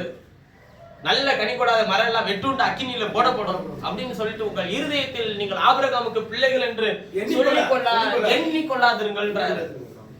இந்த கல்லுகளினாலே தேவன் ஆபிரகாமுக்கு பிள்ளைகளை உண்டு பண்ண ஒரு வல்லவராய் இருக்கிறார். அவங்களோட விசுவாசம் எல்லாம் என்னன்னா, எவனெல்லாம் என்ன நினைச்சிட்டான்? ஆபிரகாமோட சந்ததியார், பிறப்பினால் ஆபிரகாமின் சந்ததியார், என்னெல்லாம் யாராலையும் என்ன பண்ண முடியாது, அதை நீக்க முடியாதுன்னு நினைச்சிட்டார். ஒருத்தர் அதுக்குன்னே ஆபிரகாமின் சந்ததியாரா பிறந்து, யாருங்க? இவரு தான் ஆபிரகாமை தோற்றுவித்தவர். அது அவர் சொன்னாரா இல்லைங்களா? அவரே வாயை திறந்து ஆபிரகாம் உண்டாகிறதுக்கு முன்னமே நான் இருக்கிறேன். இவன் என்ன கேள்வி கேட்டான்? ஆண்டு உமக்கு இன்னும் 50 வயதாகலையே, எங்கள் தகப்பனாகி ஆபிரகாமை காட்டில் பெரிய வரும் அப்படின்னு சொன்னார். அதுக்கு இவர் என்ன பதில் சொன்னாரு? ஆபிரகாமே உண்டாக்கினதே நாதாயா, அவன் மூலமா தான் இந்த சந்ததியை பெற்றெடுக்கணும்னு நான் தீர்மானிச்சேன். இவர் குமாரன் வந்ததுக்கு காரணம் என்ன நீங்க நினைக்கிறீங்க? உங்களையும் என்னையும் குமாரத்திகளாய் மாற்றுகிறதுக்காக தான். ஆபிரகாம் ஆண்டவரோட தேவனோடு பேசும்போது எப்படி பேசினாரு? அப்பா நான் குமாரனா இருக்கிறேன்பா, எனக்கு உதவி செய்யும் அப்படின்னு சொல்லி கேட்டார். வாக்குத்தத்தத்தை பெற்றவங்க ஆண்டவரோட அப்பான்னு சொல்லி கூப்பிடல. ஆனா இன்னைக்கு நீங்க அப்பா எத்தனை முறை அப்பா அப்பான்னு கூப்பிடுறீங்க? இவரு சொல்றாருங்க, வாக்குத்தத்தத்தை பெற்றவன், தேவனை முகமுகமாய் தரிசித்தவன். இவனை கேட்டுதான் சோதோமியை அழிக்கலாமா வேணாமான்னு டிசைட் பண்ணவர். ஆண்டவர் சொல்றாரு என்னுடைய சிநேகிதன்றாரு. அப்படிப்பட்ட சிநேகிதன் என்னுடைய நண்பன், தேவனுக்கு நண்பனா இருந்தா இந்த நண்பனோட பேசவே என்ன சொல்றாருன்னா, தூளும் சாம்பலுமாக்கி நான் உம்மோடு பேசுறேன். ஏன்னா அவர் எப்படிப்பட்டவர்ன்றதை அவன் அறிஞ்சிருந்தான். ஆனா இங்க இங்க நம்ம எல்லாரும் எப்படி கூப்பிடுறோம்? ஆண்டவரே, அப்பா, பிதாவே என்று கூப்பிட பண்ணுகிற புத்திர, அதுவே ஒரு திமிராதான் வருது. ஒரு தைரியம்னா என்னங்க? அந்த தகுதியை கொடுத்திருக்கிறீங்களா, அந்த அதிகாரத்தை தந்திருக்கிறீங்களா, அது எவ்வளவு பெரிய மேன்மையான இடம் தெரியுமா? ஆண்டவர் சொல்றாரு, ஒளியின் பிள்ளைகளை காட்டிலும் பிரபஞ்சத்தின் பிள்ளைகள் அதிக. ரொம்ப நாளா இந்த வசனமே நான் படிக்கிற பிள்ளைங்களுக்கு தான் நான் நிறைய நினைச்சிட்டே இருந்தேன். ஆண்டவர் சொல்லும்போது சொல்லுவாரு அழகா, ஒளியின் பிள்ளைகளை காட்டிலும் பிரபஞ்சத்தின் பிள்ளைகள் அதிக ஞானவான்களா இருக்கிறாரு. ஆனா அந்த ஞானம்லாம் ஒண்ணுத்துக்குமே உதவாது. ஏன் அப்படி சொல்றாருன்னு தெரியுமா? அதுக்கு இன்னொரு வசனம் எங்க எழுதிருக்குன்னா 1 கொரிந்தியர்ல தான் எழுதியிருக்கு, இவ்வுலகத்தில் ஞானவான்களை வெட்கப்படுத்தும்படிக்கு பைத்தியங்களை நான் தெரிந்து கொண்டேன். அப்ப ஏன் நம்மளை ஞானவானா வச்சிருக்கலான்னு தெரியுதுங்களா? பைத்தியமா நீ இருந்தாலே நான் அவனெல்லாம் வெட்கப்படுத்த உடனே தெரிஞ்சுக்கிட்டேன். நீ நல்லா ஞானவானா இருந்தா நான் எதுக்கு உடனே தெரிஞ்சுக்கணும்? சரி, உங்களுக்கு ஒரு புரியும்படிக்கு ஞானவான்களை வெட்கப்படுத்த பைத்தியத்தை தெரிஞ்சுக்கிட்டது உங்களுக்கு சொல்லவா? மெய்ப்பர்களுக்கு செய்தி அறிவிக்கப்பட்டவனே இயேசுட்ட போயிட்டாங்களா இல்லையா? போயிட்டாங்க. ஞானவான்களுக்கு நட்சத்திரத்தை பார்த்து இயேசுட்ட பண்ணானா? அவனை வெட்கப்படுத்த எவன் முன்னாடி போயிட்டான்? முன்னாடி போயிட்டான். இப்ப ஞானவான் யாரு நினைக்கிறீங்க? இஸ்ரவேலர்கள். நான் மறுபடியும் சொல்றேன், ஞானவான்கள் இஸ்ரவேலர்கள். உலகமே இஸ்ரவேலர்களுடைய ஞானத்தை கண்டு பிரமிக்கிறது. ஆனா இப்ப அவனை வெட்கப்படுத்தும்படிக்கு கர்த்தர் உங்களுக்கு ஞானத்தின் வெளிச்சத்தை தந்திருக்கிறார்ல, ஞானமாகிய கிறிஸ்து யார் என்பதை உங்களுக்கு வெளிப்படுத்தி இருக்கிறார்ல, இந்த மேன்மை கர்த்தர் உங்களுக்கு எனக்கு தந்தது. அதாவது இவங்களை தள்ளி நம்மளை சேர்த்து கொண்டிருக்கிறாருங்க. சும்மா நீங்க வரல. நீங்க நினைக்கிறீங்க யாக்கோபை குறிச்சு நீங்க வாசிக்கும் போதெல்லாம் யாக்கோபு ஏமாத்திட்டான்னு சொல்லி. ஏமாத்தலாம் இல்ல, ஞானமா இருந்திருக்கிறார் அவரு. எதுல ஞானமா இருந்திருக்கிறாருன்னா சேஷபுத்திர பாகத்தை வாங்கினிருப்பாரு. எதை வாங்கியாச்சு முன்னாடியே? இல்ல, ஏற்கனவே வாக்குத்தத்தத்தை வாங்கியாச்சு. புரியுதுங்களா? வாக்குத்தத்தத்தை வாங்கியாச்சு. யார்கிட்ட இருந்து? ஈசா கிட்ட இருந்து வாங்கியாச்சு. எது வாங்கணும் பேலன்ஸ்? ஏன்னா வாக்குத்தத்தம் வேலை செய்யணும்னா சேஷபுத்திர பாகம் வேணும். இப்ப இங்க வாக்குத்தத்தம் இருந்துச்சு, சேஷபுத்திர பாகம் இருந்துச்சா? சேஷபுத்திர பாகம்னா என்னங்க? அவர் அப்பா பிதாவே என்று கூப்பிடணும். இப்ப ஆபிரகாமுக்கு வாக்குத்தத்தம் இருந்துச்சு, சேஷபுத்திர பாகம் இருந்துச்சா? இல்ல. இங்க வாக்குத்தத்தமும் இல்ல, ஆனா ஆபிரகாமின் பிள்ளைகள் சேஷபுத்திர பாகம் இருந்துச்சு. தலைமுறையா போயிட்டே இருக்கு பாருங்க. இங்க வாக்குத்தத்தமும் இருக்கு, அவர் அப்பா பிதாவே என்று கூப்பிடப்படுகிற சேஷபுத்திர ஆண்டவர் புத்திர சுவிகாரத்தின் ஆவியை தந்திருக்கிறார். இதுதாங்க கர்த்தர் உங்களுக்கு எனக்கு தந்திருக்கிற மேன்மை. சேஷபுத்திர பாகத்தையும் வாக்குத்தத்தத்தையும் பெற்றுக்கொண்ட யாக்கோபை அவன் கர்த்தரை தேடி போகல, கர்த்தர் அவனை தேடி போய் தன்னை வெளிப்படுத்தினார். கல்லை எடுத்து அவன் படுத்து நித்திரை செய்தாங்க, கர்த்தர் அவனுக்கு தரிசனமானார். வாக்குத்தத்தத்தையும் சேஷபுத்திர பாகத்தை பெற்றுக்கொண்ட விலையேற பெற்ற ஜனங்களாகி உங்களுக்கு, நீங்க வேதத்தை தேடி வந்து இதுனா என்ன ஆண்டவரே நம்ம கேட்க வரல. ஆண்டவர் தன்னை வேத வார்த்தை மூலமா உங்களுக்கு வெளிப்படுத்தி இருக்கிறார். காரணம் ஒன்றே ஒன்றுதான், நீங்கள் சேஷபுத்திர பாகத்தையும் வாக்குத்தத்தத்தையும் பெற்றுக்கொண்டவர்கள். நீங்க நினைச்சிட்டு இருக்கீங்க இஸ்ரவேலர்கள் தான் பெரிய ஞானவான்கள், அவங்களோட விலையேற பெற்றவர்களா கர்த்தர் உங்களை என்னை வச்சிருக்கிறார். சரி, இப்ப விஷயத்துக்கு வருவோம். இவரு இந்த வேலை செய்யறதுக்கு தான் தம்முடைய விலையேறப்பட்ட ரத்தத்தை சிந்தினார். ரத்தம் என்னென்ன வேலை செய்யும்? சும்மா ஜெயத்தை தரத்துக்கு, பேய் ஓட்டுறதுக்கு, பிசாசு துரத்துறதுக்கு, அப்புறம் என்னதுக்குங்க, உங்க வீட்டை காப்பாத்துறதுக்கு, அதான் உங்க வீடுனா நீங்க குடியிருக்கிற வீட்டை காப்பாத்துறதுக்கு, அப்புறம் வேற என்ன, பரீட்சையில ஜெயம் எடுக்கிறதுக்கு. நான்லாம் பேனால கூட எண்ணெய் வச்சுட்டு போனவங்க. நான்லாம் இதுக்கு கொடுக்கப்பட்டது இல்லைங்க இயேசுவின் ரத்தம். அதெல்லாம் ஒரு மூட நம்பிக்கை தான். ஆண்டவருக்குள்ள இருந்தாலும் ஒரு மூட நம்பிக்கை தான். அப்புறம் ரொம்ப கிறிஸ்தவத்துல இருக்கிற பெரிய ஒரு மூட நம்பிக்கை என்ன தெரியுமா? பொருத்தனை பண்ணிக்கிறது. அது எப்படி மூட நம்பிக்கை நீங்க சொல்றீங்க? பொருத்தனை எதை பண்ணணும்னு பைபிள் சொல்லுது தெரியுமா? நாம என்ன பொருத்தனை பண்ணுவோம் சொல்லுங்க பார்க்கலாம். இப்ப நீங்க பொருத்தனை பண்ணீங்கன்னா நீ என்ன பொருத்தனை பண்ணுவீங்க? ஆண்டவரே, இப்ப எனக்கு ஒரு 10,000 ரூபாய் வர வேண்டியது இருக்கு ஆண்டவரே. உடனே என்ன பண்ணுவோம்? அது வந்துருச்சுன்னா திரும்பி உமக்கு அதுல ஒரு 2,000 ரூபாய் உங்க பொருத்தனையா தர ஆண்டவரே. சரி, இப்ப அதை வாங்கி அவர் என்ன பண்ண போறாரு? சரி, அடுத்து வேற என்ன பொருத்தனை பண்ணுவீங்க? இல்ல இதெல்லாம் சொன்னாதான் இப்ப இந்த ரத்தத்தோட வல்லமை நான் உங்களுக்கு சொல்ல முடியும். இப்ப ஆண்டவர்கிட்ட நீங்க கிறிஸ்தவத்துல இருக்கிற பெரிய மூட நம்பிக்கை அதான் பொருத்தனை. வேற என்ன பொருத்தனை பண்ணுவீங்க?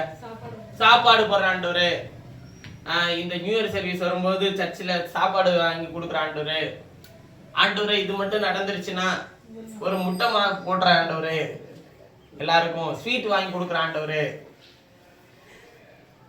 ஏன்னா இதெல்லாம் உங்களால செய்ய முடியும். ஏன்னா உஷாரா இருப்பீங்கல்ல, நேர்ந்து கொள்ளுகிறதை பார்க்கணும், நேர்ந்து கொள்ளாமல் இருப்பது நலம். அப்ப எதெல்லாம் செய்ய முடியுமோ அதை பார்த்து என்ன பண்ணுவான், செய்வோம்.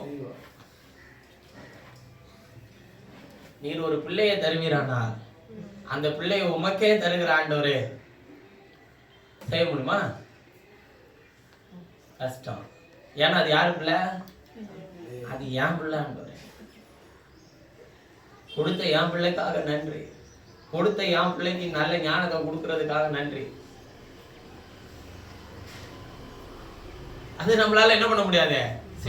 அன்னைக்கு வந்து விட்டாங்க பிரதர், அன்னைக்கு லேவி இருந்தாரு, ஆசாரியனா ஏலி இருந்தாரு, இன்னைக்கு யாரு பிரதர் இருக்கிறா? சாமியில கொண்டு வந்து விட்டுறேன், என் பிள்ளைய கொண்டு வந்து விட்டா நீங்க என்ன பிரதர் பண்ணுவீங்க? அவன் நான் கஷ்டப்பட்டு பெத்து கொண்டு வந்து உங்களுக்கு சம்பாதிச்சு போட்டு கொடுக்கறதுக்காக அவனை கொண்டு. இன்னுமே நமக்கு புத்தி எப்படி இருக்குன்னா, ஆசாரியனா என்னையதான் வச்சிருக்கீங்க. பிரதான ஆசாரியரா இயேசு. அவர் எங்க அன்னைக்கு கூட்டு போய் விட்டாருல்ல, ஆசரிப்பு கூடாரம் இருந்துச்சு. இன்னைக்கு ஆசரிப்பு கூடாரம் நீங்க தான். சரி, இன்னைக்கு புதிய ஏற்பாட்டுல பொருத்தனை பண்ண சொல்லி இருக்கிறாரா? சொல்லலையா? எந்த அப்போஸ்தலர்களாச்சும் நீ பொருத்தனை பண்ணி ஜெபம் பண்ணு, கர்த்தர் உன் வியாதியை சுகமாக்குவார், உன் வேதனையை நீக்கி போடுவார் அப்படின்னு சொல்லியிருக்காங்கன்னு நீங்க எடுத்து காட்டுங்க. அப்போஸ்தல நடபடிகள்ல இருந்து, இல்ல இயேசு வந்ததுல இருந்து எடுத்துப்போம். மத்தேயு, மார்க்கு, லூக்கா, யோவான், அப்போஸ்தல நடபடிகள்ல இருந்து வெளிப்படுத்தின விசேஷத்துக்கு முன்னாடி யூதா வரையிலும். வெளிப்படுத்தின விசேஷம் அது தீர்க்க தரிசனம், அங்கெல்லாம் எதுவுமே இந்த விஷயம் எல்லாம் எதுவும் இல்ல. யூதா வரையிலும் யாராச்சும் ஒரு நபர் பொருத்தனை பண்ணி ஜெபம் பண்ணிட்டாங்கன்னு சொல்லுங்க பார்க்கலாம். ஒரு இடத்துல காணியாச்சியை விற்று கொண்டு வந்து அப்படியே நாங்கள் கர்த்தருக்கு தரோம்னு சொன்னான். ஆனா வித்ததுக்கு அப்புறம் தான் தெரியுது அதுல நிறைய லாபம் வந்தானே. இவன் என்ன பண்ணிட்டான், அதுல ஒரு நாள் மறைச்சிட்டு மத்ததை கொண்டு வந்து கர்த்தருக்கு கொடுத்தான். அப்பயும் பேதுரு கேட்கிறான், பரிசுத்தாவிக்கு விரோதமா போய் சொல்லாத. அவர் உன்கிட்ட கேட்டாரா, நீ ஏன் அப்படி பண்ண? உடனே இல்ல அவ்வளவுதான் வித்தது, அங்கேயே அவர்கள் செத்து பண்ணார். இப்ப ஆண்டவர் உங்கள்ட்ட பொருத்தனையா கேட்கறது என்ன தெரியுமா? நீ ஒன்னால செய்ய முடிகிற விஷயங்களை எல்லாம் பொருத்தனையா செய்யாத. இன்னைக்கு உன்கிட்ட நான் பொருத்தனையா கேட்கறது எதனா ஒன்னதான், ஆத்மா எனக்கு கூட, உன் குடும்பத்துல யோசிக்கிற சிந்தனை எனக்கு கூட. ஆனா நான் உங்களுக்குள்ள உள்ளாவி உங்கள் தேவனா இருப்பேன்றல, என்னை உள்ளே விட மாட்டேங்கிறையா.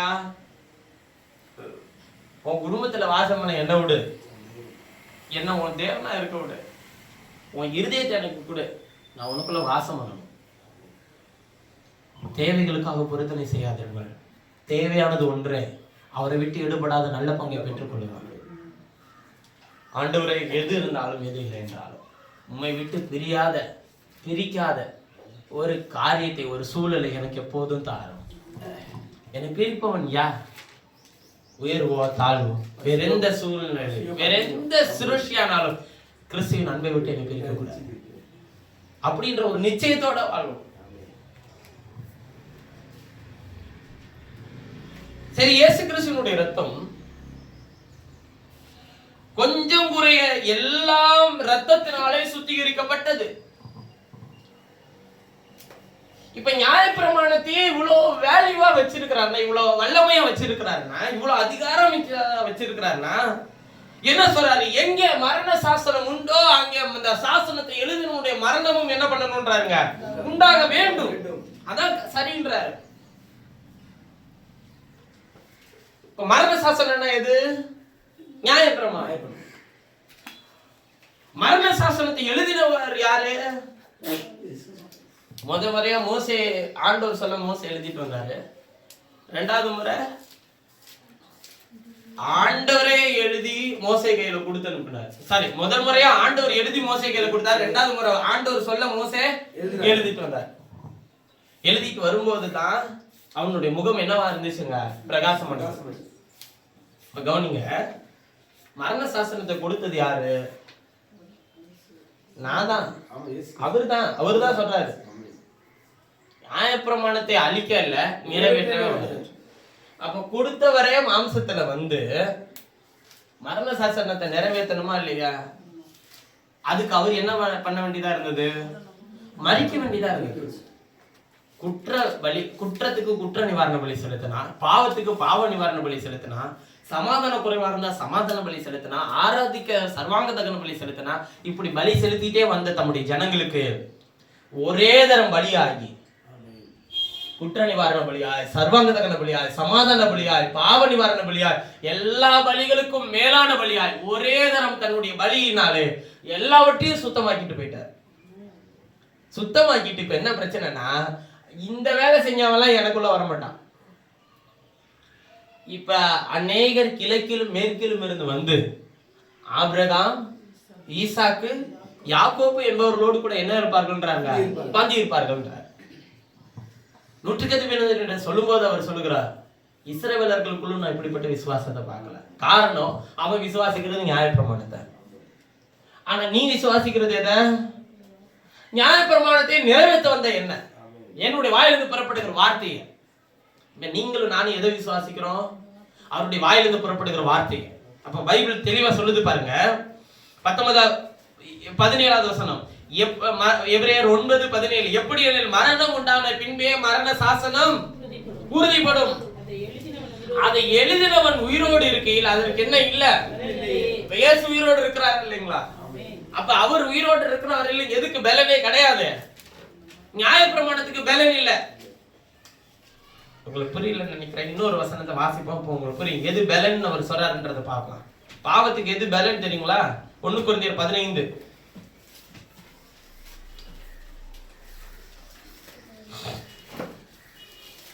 பாவத்துக்கு எது ரொம்ப பலனை கொடுக்குது அப்படின்னு சொல்லி கேட்டு வாசிப்போம். 1 கொரிந்தியர் 15 55வது வசனத்திலிருந்து வாசிக்கலாம். மரணமே உன் கூர் எங்கே? மரணமே உன் கூர் எங்கே? பாதாளமே உன் ஜெயம் எங்கே? பாதாளமே உன் ஜெயம் எங்கே? மரணத்தின் கூர் பாவம். மரணத்தோட கூர், அதாவது அதனுடைய வலி பாவம். பாவம் தான் மரணத்தினுடைய கூர். பாவத்தின் பலன் நியாயப்பிரமாணம். இப்ப பாவத்துக்கு பலன் கொடுக்கிறது எது? நியாயப்பிரமாணம். இப்ப நியாயப்பிரமாணம் தான் பலனை செய்து. எதுக்கு? பாவத்துக்கு. பாவத்துக்கு கூடுதல் ஒரு பலனை கொடுத்ததே நியாயப்பிரமாணம் தான். அதை நிறைவேற்றுறதுக்கு தான் யார் வந்துட்டாருங்க? இயேசு வந்து அவர் சொல்றாரு, மரணம் உண்டான பின்பே மரண சாசனம் உறுதிப்படும். இயேசு மரிச்சாரா இல்லைங்களா? இவர் மரித்தது மூலமாய் மரண சாசனம் உறுதிப்பட்டுருச்சு, நிறைவேறியாச்சு. அப்புறம் அதை எழுதினவன் உயிரோடு இருக்கையில் அதுக்கு என்னவே இல்ல. அப்ப எந்த நியாயப்பிரமாணம் என்னத்துக்கு பலன் கொடுத்துட்டு இருந்துச்சுன்னா பாவத்துக்கு. இவர் ஜீவிக்கிறவரையும் பாவத்துக்கு பலனே இல்ல. ஏனென்றால் இவர் பாவம் மரணம் என்கிறவைகளை தம்முடைய சிலுவையினாலே முறியடித்து ஆண்டவர் சொல்லுகிறார். எபிரேயர் 2வது அதிகாரம் 14-15 வசனத்தை வாசிக்கும்போது சொல்றார், ஆதலால் பிள்ளைகள் மாம்சத்தை இரத்தத்தை உடையவர்களாக இருக்க அவரும் அவர்களை போல மாம்சத்தை இரத்தத்தை உடையவர். ஆனால் மரணத்துக்கு அதிகாரியாக பிசாசானவனை தமது மரணத்தினாலே அழிக்க முடிக்கும். அப்படியான ஜீவ காலம் எல்லாம் மரண பயத்தினாலே அடிமைத்தனத்துக்குள்ளான யாவரையும் விடுதலை பண்ண முடிக்கும். அப்படியான நீங்க எல்லாருமே மரண பயத்துல இருந்தவர்கள் தானே. என்ன மரண பயம்? சரீர பிரகாரமான மரணம் எல்லாருக்குமே நியமிக்கப்பட்டிருக்கு. பைபிள் தெளிவா சொல்லுச்சு இல்ல? வாசிங்களேன். ஒரே தரம் மரிப்பதும் பின்பு நியாயத்திற்படுவதும் மனுஷனுக்கு என்ன பண்ணப்பட்டிருக்கு? நியமிக்கப்பட்டிருக்கிறது மேல நமக்கு பயம் வேணாம். அது என்றோ ஒரு நாள் நடக்கும். ஆனா எந்த மரணத்தை குறிச்சு பயம் இருக்கணும்? ஆத்மா மரணம் அடைஞ்சிடக்கூடாதுன்றத குறிச்சு பயம் இருக்கணும். ஏன்னா ஆத்மாவுக்கு தேவையான வசனத்தின் வெளிச்சம் இல்லைன்னா ஆத்மா மரணம் அடைஞ்சிருங்க. இன்றைக்கும் சொல்லுகிறேன், பெரும்பாலான கிறிஸ்தவர்கள் ஆத்மாவுக்கு தேவையான போஜனம் இல்லாமல் இருந்தால் அவர்கள் ஆத்மா மரணத்துக்குள்ளே போகும். எது போஜனம் நீங்க நினைக்கிறீங்க? மாம்சீக வாழ்க்கையில கர்த்தர் உன்னை உயர்த்துவார், ஆசீர்வதிப்பார், உன்னை நிலைநிறுத்துவார், உன்னை பலப்படுத்துவார் என்று சொல்லுகிறது ஆத்ம போஷிப்பு நீங்க நினைக்கிறீங்களா? பவுல் அப்போஸ்தலன் எதை சொல்றாரு தெரியுமா? ஆத்ம போஷிப்பு கலப்பில்லாத உபதேசத்தை பெறுகிறவர்களாய் மாத்திரம் இல்ல, துப்புரவானதை பெற்றுக்கொண்டவர்களாய் மாத்திரம் இல்ல, அதன்படி கிரியை செய்ய திடமான ஆகாரத்தை உங்களுக்கு போதிக்க வேண்டும் என்று இருந்தேன். ஆனால் நீங்களோ எப்படி இருக்கிறீங்க? குழந்தைய போல இருக்கிறீங்க. குழந்தையா இருக்கிற உங்களுக்கு போய் நான் எதை போதிக்கிறதுன்னு. குழந்தைக்கான குணாதிசயம் என்னன்னா வாக்குவாதம், பேதமை, இதெல்லாம் குழந்தைக்கு இருக்கிற குணாதிசயம். 1 கொரிந்தியர் 3ஆம் அதிகாரத்தை நீங்கள் போய் வாசிச்சு பாருங்க. குழந்தைக்கு இருக்கக்கூடிய குணாதிசயம் என்னன்னு சொல்றாருன்றத பாருங்க. இதெல்லாம் ஆவிக்குரிய வாழ்க்கையில குழந்தையா இருந்தீங்கன்னாக்கா உங்களை நான் எப்படி மற்ற விஷயங்கள்லாம் போதிச்சு உங்களை நடத்துறதுன்னு கேட்கிறாரு. இந்த நல்ல காலை வேளையிலும் இதோட நம்ம செய்தியை நிறுத்திப்போம். அதுக்கப்புறமேட்டு உடன்படிக்கையின் ரத்தம் எதெல்லாம் செய்தது அப்படின்றத பத்தி நம்ம பேசுவோம். சொல்றாரு அவரு, மரணம் உண்டான பின்பே மரண சாசனம் உறுதிப்படும். அது எழுதினவன் உயிரோடு இருக்கிறவன் அதுக்கு என்ன இல்ல, ஏதோ உலகத்தின் முடிவு வரை சகல நாட்டில் நான் உயிரோடு இருக்கிறேன்னு சொல்லிட்டாரு. அது வரையில எதுக்கு பேலன் கிடையாது, பாவத்துக்கு பேலன் இல்ல. அந்தபடி முதலாம் உடன்படிக்கை ரத்தம் இல்லாமல் பிரதிஷ்டை பண்ணவே படல.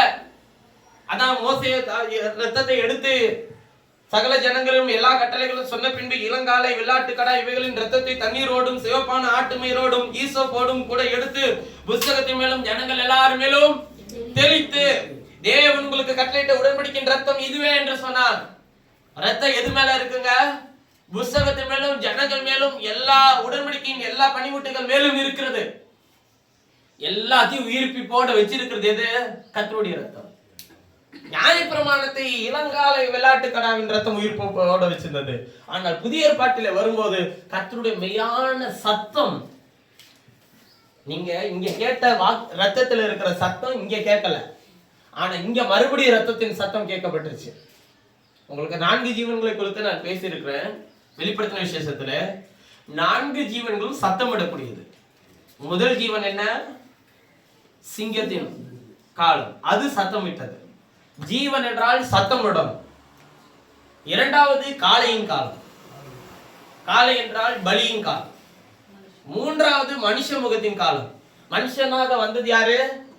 இயேசு கிறிஸ்து, தேவனை மாம்சத்தில் வந்தார்.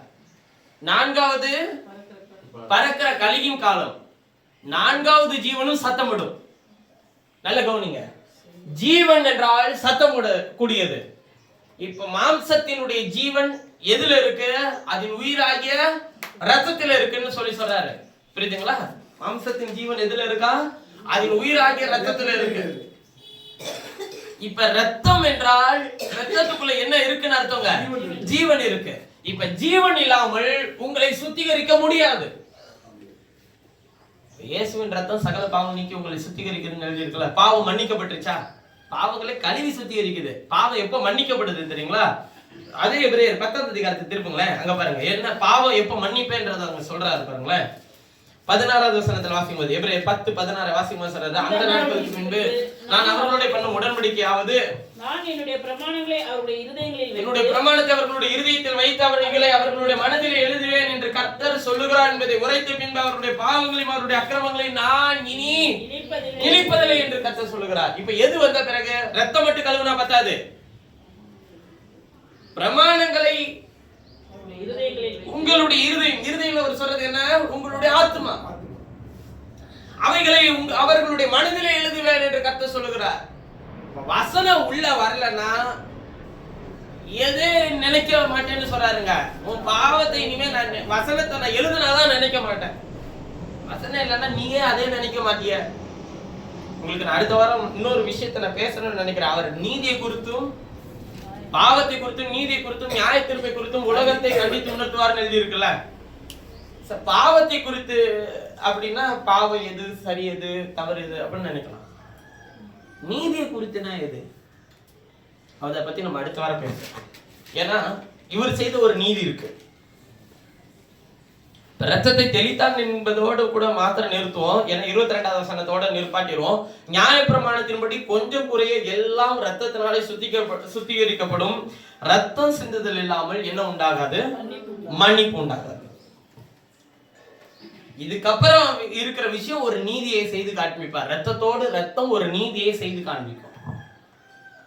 இப்ப நமக்கு என்ன தேவைன்னா, ஆண்டவர் உங்களை சுத்திகரிச்சிட்டாரு. அதுக்காக நான் உங்களைய கொஞ்சம் குறைய எல்லாத்தையும் ரத்தத்தினால சுத்திகரிச்சிட்டாரு. கொஞ்சம் குறையன்னா என்னங்க? எதுவுமே சுத்திகரிக்கப்படாத விஷயமே உன்னுடைய வாழ்க்கையில் இல்லை. எல்லாத்தையும் பரிசுத்தமாக்கி வச்சிருக்கிறது நான். உன்னுடைய சரீரத்தையும் உன்னுடைய ஆவியும் உன்னுடைய ஆத்மாவை சுத்திகரித்து வச்சிருக்கிறேன். நான் உன்னுடைய வீட்டை, உன்னுடைய பிள்ளைகளுக்கு, உன்னுடைய குடும்பத்தை சுத்திகரித்து வச்சிருக்கிறேன். ஆனா நீ அதை எதின் பாதையில நடத்த போற.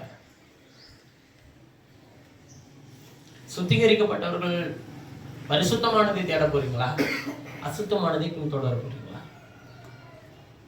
தயவு செய்து சொல்ற, உலகத்தின் அசுத்தங்களுக்கு உங்களுடைய நடையை விலக்கி காத்துக்கொள்ளுங்கள். உலகத்துல எத்தனையோ பொழுதுபோக்குகள் இருக்கு. ஆனா உங்களை அசுத்தமாக்குகிற விஷயங்கள் இருக்குமானால் தயவு செய்து அதை விட்டு வெளியே வாங்க. உங்களை சிந்தனைகளை கெடுக்கக்கூடிய விஷயங்கள் இருக்குமானால் அதை விட்டு வெளியே வாங்க. இல்ல பிரதர், நான் மேற்கொண்டுருவேன். ரத்தம் சிந்தப்படத்தக்கதாக பாவத்துக்கு இன்னும் எதிர்த்து நிற்பவன் ஒருவனும் இல்லையே. உங்களால மேற்கொள்ள முடியாது. தயவு செய்து நீங்கள் பரிசுத்தமானதை பின்தொடர்ந்து பரிசுத்தமானவரிடத்திலிருந்து ஆசீர்வாதத்தை பெற வேண்டும் என்று விரும்பினால் அசுத்தமான காரியங்களுக்கும் எண்ணங்களுக்கும் உங்களை விலக்கி காத்து ரட்சித்துக் கொள்ளும்படிக்கு ஆண்டவரிடத்தில் கெஞ்சுங்கள். எதெல்லாம் உங்களை அடிமைப்படுத்தி வச்சிருக்கோ அதிலிருந்து வெளியே வாங்க. நான் கொஞ்சம் நேரம் கூட நான் கொஞ்சம் ரிலாக்ஸா இருக்க கூடாது. நீங்க ரிலாக்ஸா இருக்கிறதுக்கு பல விஷயங்கள் இருக்கிறது. அதை செய்யுங்கள். கொஞ்ச நேரம் உட்கார்ந்து பேசுங்கள். வெளியே போயிட்டு வாங்க. அதுக்கு உடம்பு ஒத்துழைக்க மாட்டேங்குது. வீட்டிலே இருந்ததுனாலதான் அது ஒத்துழைக்கல. வெளியே போயிட்டே வந்துட்டே இருந்தீங்கன்னா உங்களுக்கு என்ன பண்ணும், அது உங்களுக்கு செவி கொடுக்கும். எத்தனை பேர் வெளியே போறதே மறந்துட்டோங்க. யாராச்சும் கூட்டு போனா போலாம். எங்க நான் சொல்றது வெளியிலன்னா ஊட்டி கொடைக்கானல் அந்த இல்ல, உங்க குடும்பத்தோட கொஞ்ச நேரம் வெளியே போயிட்டு வாங்க. கொஞ்ச நேரம் போய் உட்காந்து பேசிட்டு வாங்க. இல்ல எங்கேயாச்சும் போய் உட்காந்து, எங்கேயாச்சும்னா யார் வீட்டுக்காச்சும் போய் உட்காந்து ஊர் கதை பேசிட்டு இருக்காதீங்க. உங்க குடும்பத்தோட போங்க. இல்ல உங்க குடும்பத்தோட உட்காந்து பேசுங்க. அசுத்தமானது கிடையாது. உங்கள் இருதயத்தை பரிசுத்தமாய் காத்துக்கொள்ளுங்கள். ஏனென்றால் அவர் உங்கள் பரிசுத்தர் ஆகியால் உங்கள் நடக்கைகள் எல்லாவற்றிலும் பரிசுத்தமாயிரும். பரிசுத்தத்துக்கும் அசுத்தத்துக்கும் ஒரே வித்தியாசம் தான் இருக்கு. வேத வசனத்தின்படி வாழ்றவன் பரிசுத்தவான். வேத வசனத்தை தரையில போட்டு மிதிக்கிறவன், அதாவது பைபிள் கீழே போட்டு மிதிக்கிறத சொல்ல, அதெல்லாம் ஒன்றும் பிரச்சனை இல்லை, கத்தட்ட மன்னிப்பு கேட்டுக்கலாம் அப்படின்னு நினைக்கிறான் பாருங்க, அதான் கீழே போட்டு மிதிக்கிறது. கவனமாய் நடந்து கொள்ளுங்கள். ஏனென்றால் சில நேரத்தில் சில வியாதிகள், சில நேரத்தில் சில குறைகள், சில நேரத்தில் சில பிரச்சனைகள் நம்முடைய பரிசுத்த குறைவுகளினாலே தான் வருகிறது. திரும்ப திரும்ப அவர் உங்களுக்கு ஞாபகப்படுத்துறது எதை தெரியுங்களா? நீ இதை விட்டு வெளியே வா, நீ இதை விட்டு வெளியே வா. உன்னை தெரிந்து கொண்டதனுடைய நோக்கம் வேற, உன்னை அழைச்ச நோக்கம் வேற, உன்னுடைய திட்டம் வேற. எதெல்லாம் உங்க குடும்பத்துல மறைக்கக்கூடிய விஷயங்களை நீங்கள் செய்யலாம்னு நினைக்கிறீங்களோ அப்பயே நீங்க கர்த்தருக்கு விரோதமாய் ஒரு காரியத்தை சிந்திக்கிறீங்கன்னு அர்த்தம். எப்பெல்லாம் நீங்க வெளிப்படையாய் உங்கள் குடும்பத்திலே நடந்து கொள்கிறீர்களோ நீங்க உங்க மனசுல ஒண்ணும் இல்லைன்னு அர்த்தம். முதலில் கர்த்தர் உங்களுக்கு கொடுத்திருக்கிற குடும்பத்தில் உண்மை உள்ளவர்களாக இருங்கள். ஏனென்றால் மோசே நியாயப்பிரமாணத்தை கர்த்தர் கொடுத்ததை எழுதி கொண்டு வந்த மோசே தேவனுடைய வீட்டில் எங்கும் என்னவா இருந்தான்? அதை எழுதிட்டு வந்த இருதயத்தில் எழுதின கர்த்தர் மோசே முகத்தை பிரகாசிக்க பண்ணாருன்னா ஆண்டவர் சொல்றாரு, இன்னைக்கு நீ மரண சாசனத்திலே இல்லப்பா, நியாயப்பிரமாணம் உன்னை ஆளுகை செய்யாது, நீ வாக்கு தத்துவத்துல இருக்கிற, சேஷபுத்திர பாகத்தை பெற்றிருக்கிற, ஆனா நீ என்ன செய்துட்டு இருக்கிற? என்னுடைய வேத வசனத்தின்படி வாழ உன்னை ஒப்பு கொடுக்காம, நான் யாருன்றதை நீ அறிந்து கொள்ளாம, போலியான விஷயங்களின் மேல் உன்னுடைய கவனத்தை வச்சு நீ நடப்ப, தயவு செய்து நீ திரும்பி வா. ஆண்டவர் சொல்லுகிறார், தேவன் ஒருவரே, அவர் உன்னை மகத்துவமான செயல்களின் மத்தியில உன்னை நடத்த ஒரு வல்லவராய் இருக்கிறார். ஆண்டவர் போட்டிருக்கிற பாதையில நீ நடக்கிறதுக்கு தடுமாறுகிற நேரம் எப்ப தெரியுமா வருது? நம்முடைய இருதயம் ஏன் போல தெரியுமா? நம்முடைய பாவமே அதுக்கு தடையா இருக்கு. நம்முடைய மனசாட்சியை நம்மள என்ன பண்ணுதுங்க? குற்றவாளியா தீர்க்குது. அதுக்கு இடம் கொடுக்காதீங்க. உங்கள் சரீரத்தை கவனமாய் பாதுகாத்துக் கொள்ளுங்க. உங்கள் சரீரத்துக்குள்ள எதை கொண்டு வரணும்ன்றத கர்த்தர் என்ன சொல்லி இருக்கிறாரோ அதை மாத்திரம் தீர்மானம் பண்ணுங்கள். நீங்கள் புசிக்கிறதா இருந்தாலும் சரி, அல்லது உங்கள் சரீரத்தில் நீங்கள் எதை ஏற்றுக்கொள்கிறீர்களோ எல்லாவற்றையும் வேத வசனத்தின் மையத்திலிருந்து நீங்கள் பாருங்கள். ஒரு பாடலை கேட்கறதா இருந்தாலும் சரி, ஒரு இசைக்கருவியை வாசிக்கிறத நீங்கள் கேட்கறதா இருந்தாலும் சரி, உங்க போன்ல இருக்கிற எல்லா விஷயங்களையும் உங்களுக்கு தெரியும்.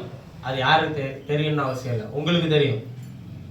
நீங்கள் உங்களை சுத்திகரிக்கிறவர்களாய் உங்கள் மனசாட்சி உங்களை குற்றப்படுத்துமானால் தயவு செய்து அதை உங்களை விட்டு எடுத்து போடுங்க.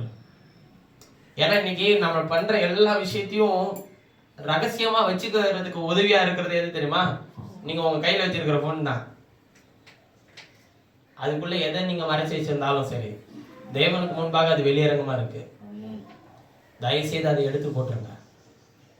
கர்த்தர் இந்த மத்தியான வேளையில என்னுடைய இருதயத்தில் உணர்த்துகிற அற்புதமான ஒரு காரியத்தை நான் உங்களோடு கூட பேசிக் கொண்டு இருக்கிறேன்.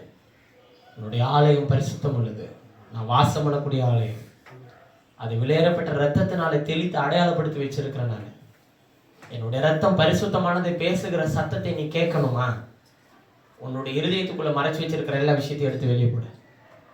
உன்னோட வாழ்க்கையில நீ எதெல்லாம் மறைச்சு வச்சிருக்க அதை தேவனுக்கு முன்பாக அறிக்கை செய்து விட்டு விடு. தேவனுக்கு முன்பாக உண்மை உள்ளவனாய் நட. மனுஷனுக்கு முன்பாக உண்மை உள்ளவனாய் நட. ஏனென்றால் ஆண்டவர் சொல்லுகிறாங்க, நடக்கைகள் எல்லா மனுஷருக்கும் தெரிந்திருக்க கடவுள். கவனமாய் நட. கர்த்தருக்கென்று மனுஷருக்கு பயந்திருங்கள். கர்த்தருக்காக வாழுங்கள். ஏனென்றால் அவர் உங்களுக்கு சேஷபுத்திர பாகத்தின் வாக்கு தத்தத்தையும் கொடுத்திருக்கிறார். வாக்கு தத்தத்தின் சேஷபுத்திர பாகத்தை பெற்றுக்கொண்டவன் உலகத்துக்கென்று வாழ முடியாது. ஏசா உலகத்துக்காக வாழ்ந்தானா? கர்த்தர் சொன்னாரு, அஸ்திவாரம் போடப்பட்ட வீட்டை கட்டாதன்னு. அதுல என்ன தப்பு இருக்கு? நீங்க நினைக்கலாம், உலகத்துக்காக வாழ்ந்தான். கானானிய ஸ்திரீகளை பெண் எடுக்காதன்னு சொன்னாரு, எடுத்தான்ல. அது ஈசாக்குக்கும் ரெபேக்காலுக்கும் என்னவா இருந்தது? மனநோவா இருந்தது. எனக்கு அற்புதமான கர்த்தருடைய பிள்ளையே, எதை வேதம் வேண்டாம் என்று சொல்கிறதோ அதுல எவ்வளவு லாபம் வந்தாலும் சரி, அதுல எவ்வளவு உங்களுக்கு ஆசைகள் இருந்தாலும் சரி, அதுல எவ்வளவு மேன்மை இருந்தாலும் சரி, அல்லது அதை நியாயப்படுத்த முயற்சி செய்யாதீர்கள். வேதம் வேண்டாம் என்று சொன்னால் அதை வேண்டாம் என்று ஒதுக்கி விடுங்கள். வேதம் அதை ஏற்றுக்கொள்ளுமானால் அதை ஏற்றுக்கொள்ளுங்கள். ஏனென்றால் நியாய பிரமாணத்தின் வேதம் எல்லாரையும் பாவத்துக்கு கீழே அடைத்து போட்டது. கிருபையின் பிரமாணத்தின் வேதம் உங்கள் எல்லாரையும் உயிர்ப்பித்திருக்கிறது. எழுத்து கொள்ளும், ஆவியை உயிர்ப்பிக்கும். எழுத்து என்பது நியாய பிரமாணம், ஆவி என்பது கிருபையின் பிரமாணம். நான் உங்களுக்கு சொல்லுகிற வசனங்கள் ஆவியாயும் ஜீவனாயும் இருக்கிறது. நீ எந்தெந்த காரியத்தில எல்லாம் இன்னும் உயிரடைய முடியாமல் நீ தவிக்கிறியோ அதுல இருந்து நீ வெளியே வரணுமா? கர்த்தரிடத்தில் பரிசுத்தமாய் நடக்க உன்னை ஒப்புக்கொடு. உன்னுடைய வாழ்க்கையில, உன்னுடைய குடும்பத்துல இருக்கிற நபர்கள் யாரிடத்தில் குறை இருந்தாலும் அந்த குறையை நீ சுட்டி காட்டுகிறதை விட்டு ஆண்டவரே உம்முடைய பரிசுத்த நீர் அவர்களுக்குள்ளே இருந்து அவர்கள் குற்றங்களை உணர்த்தும், நீதியை குறித்தும் நியாய தீர்ப்பை குறித்தும் கண்டித்து உணர்த்தும் ஆண்டவரே என்று சொல்லி ஜெபியுங்கள்.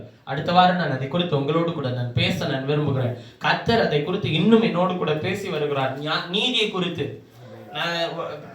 பாவத்தை குறித்து என்பதை வேத வசனம் தெளிவா இருக்கிறது. ஆனா நீதியை குறித்து இன்னும் அதிகமாய் அநேக விஷயங்களை குறித்து பேசுகிறார். அதனால அதை குறித்து தான் நம்ம தொடர்ந்து அடுத்த 3 வாரம் தொடர்ந்து நாம் தியானிக்க போறோம். பாவத்தை குறித்தும், நீதியை குறித்தும், நியாய தீர்ப்பை குறித்தும், அவர் உலகத்தை எப்படி கண்டித்து உணர்த்துகிறார். உலகத்தினா வெளியில இருக்கிறவங்க இல்ல, உங்களுக்குள்ள இருந்து ஒரு கண்டித்து உணர்த்துவார். உள்ள வராதபடிக்கு அது எப்படி உணர்த்துறான்றதான் உங்களோடு கூட பேச போகிற இன்று கேட்ட செய்தியின்படி ரத்தம் கொஞ்சம் குறைய எல்லாவற்றிலும் உங்களை பரிசுத்தமாக சுத்திகரித்திருக்கிறது. எதற்காகனா உங்களை அடையாளப்படுத்த, பரிசுத்தவான்களாக அடையாளப்படுத்த. பரிசுத்தவான்களாக ஜீவிக்கிற ஜீவியம் கிறிஸ்துவை அடையாளப்படுத்துகிறதற்காக தான். சேஷபுத்திர பாகத்தை கொடுத்துட்டு, வாக்கு தத்தத்தை கொடுத்துட்டு இஷ்டப்படி வாழ்றதுக்காக இல்லை. தோல்வி வருமா பிரதர்? வரும். ஏமாற்ற வருமா பிரதர்? வரும். ஆனா யாரு இருப்பாருங்க? சொன்னவர் கூட இருப்பார். வாக்குத்தத்தம் கொடுத்த வாக்குத்தத்தம் எல்லா கிறிஸ்துவுக்குள்ள ஆமென்றும் அவருக்குள்ள ஆமென். இன்னைக்கு நீங்க வாக்குத்தத்தத்துக்குள்ளே இருக்கிறீங்க. அவங்க எல்லாம் வாக்குத்தத்தம் அவங்களுக்குள்ள இருந்துச்சு. இன்னைக்கு நீங்க வாக்குத்தத்தத்துக்குள்ளே இருக்கிறீங்க. அவர் உங்களுக்குள்ள இருக்கிறாரு. எல்லா வாக்குத்தத்தத்தையும் உங்களோட வாழ்க்கையில் நிறைவேற்ற ஒரு வல்லவராக இருக்கிறார். நம்முடைய சித்தத்தின் பாதையில் உங்களை நிலைநிறுத்த ஒப்பு கொடுங்கள். கர்த்தாவே, உங்களுடைய சித்தத்தை செய்ய ஏன்ட்ட அல்லது உங்களுடைய சித்தம் என்னுடைய வாழ்க்கையில நிறைவேற, உங்களுடைய வேத வசனம் என்னுடைய வாழ்க்கையில நிறைவேற என்கிட்ட தடையா இருக்கிற பாவம், என்னுடைய குடும்பத்துல தடையா இருக்கிற என்னுடைய பாவம், யோசனைகள், சிந்தனைகள், தன் பிழையை உணர்கிறவன் யார்? இவர்கள் செய்கிறதே இவர்களால தான், அவர்களால தான் இல்ல, நான் சரியா நடந்துக்க எனக்கு உதவி செய்யா என்று சொல்லி நாம் யாவரும் ஜெப செய்ய கண்களை மூடி. சுத்தம் விரும்பும் சுத்த ஜோதியே, விரும்பா அசுத்தம் யாவும் நீக்குமே. சுத்தம் விரும்பும் சுத்த ஜோதியே, விரும்பா அசுத்தம் யாவும் நீக்குமே. பாவி நீச பாவி நானையா, தேவா இரக்கம் செய்ய மாட்டீரோ. பாவி நீச பாவி நானையா, தேவா இரக்கம் செய்ய மாட்டீரோ. பரிசுத்த கூட்டம் நடுவில் ஜோடி தேடும் சுத்த ஜோதியே, ஆரூபியே யோவேளையில் ஆடியா நெஞ்சம் மாறீரோ. ஆரூபியே யோவேளையில் ஆடியா நெஞ்சம் மாறீரோ.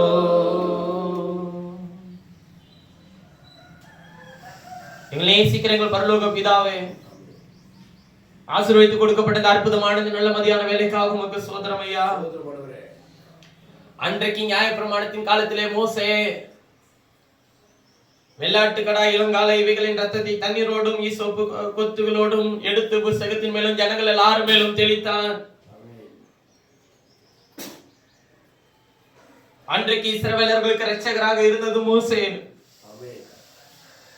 எங்களுக்கு இன்றைக்கு இரட்சகராக இருக்கிறது நீர் ஐயா. உம்முடைய ரத்தத்தினாலே எங்களோடு கூட பேசினீர் ஐயா.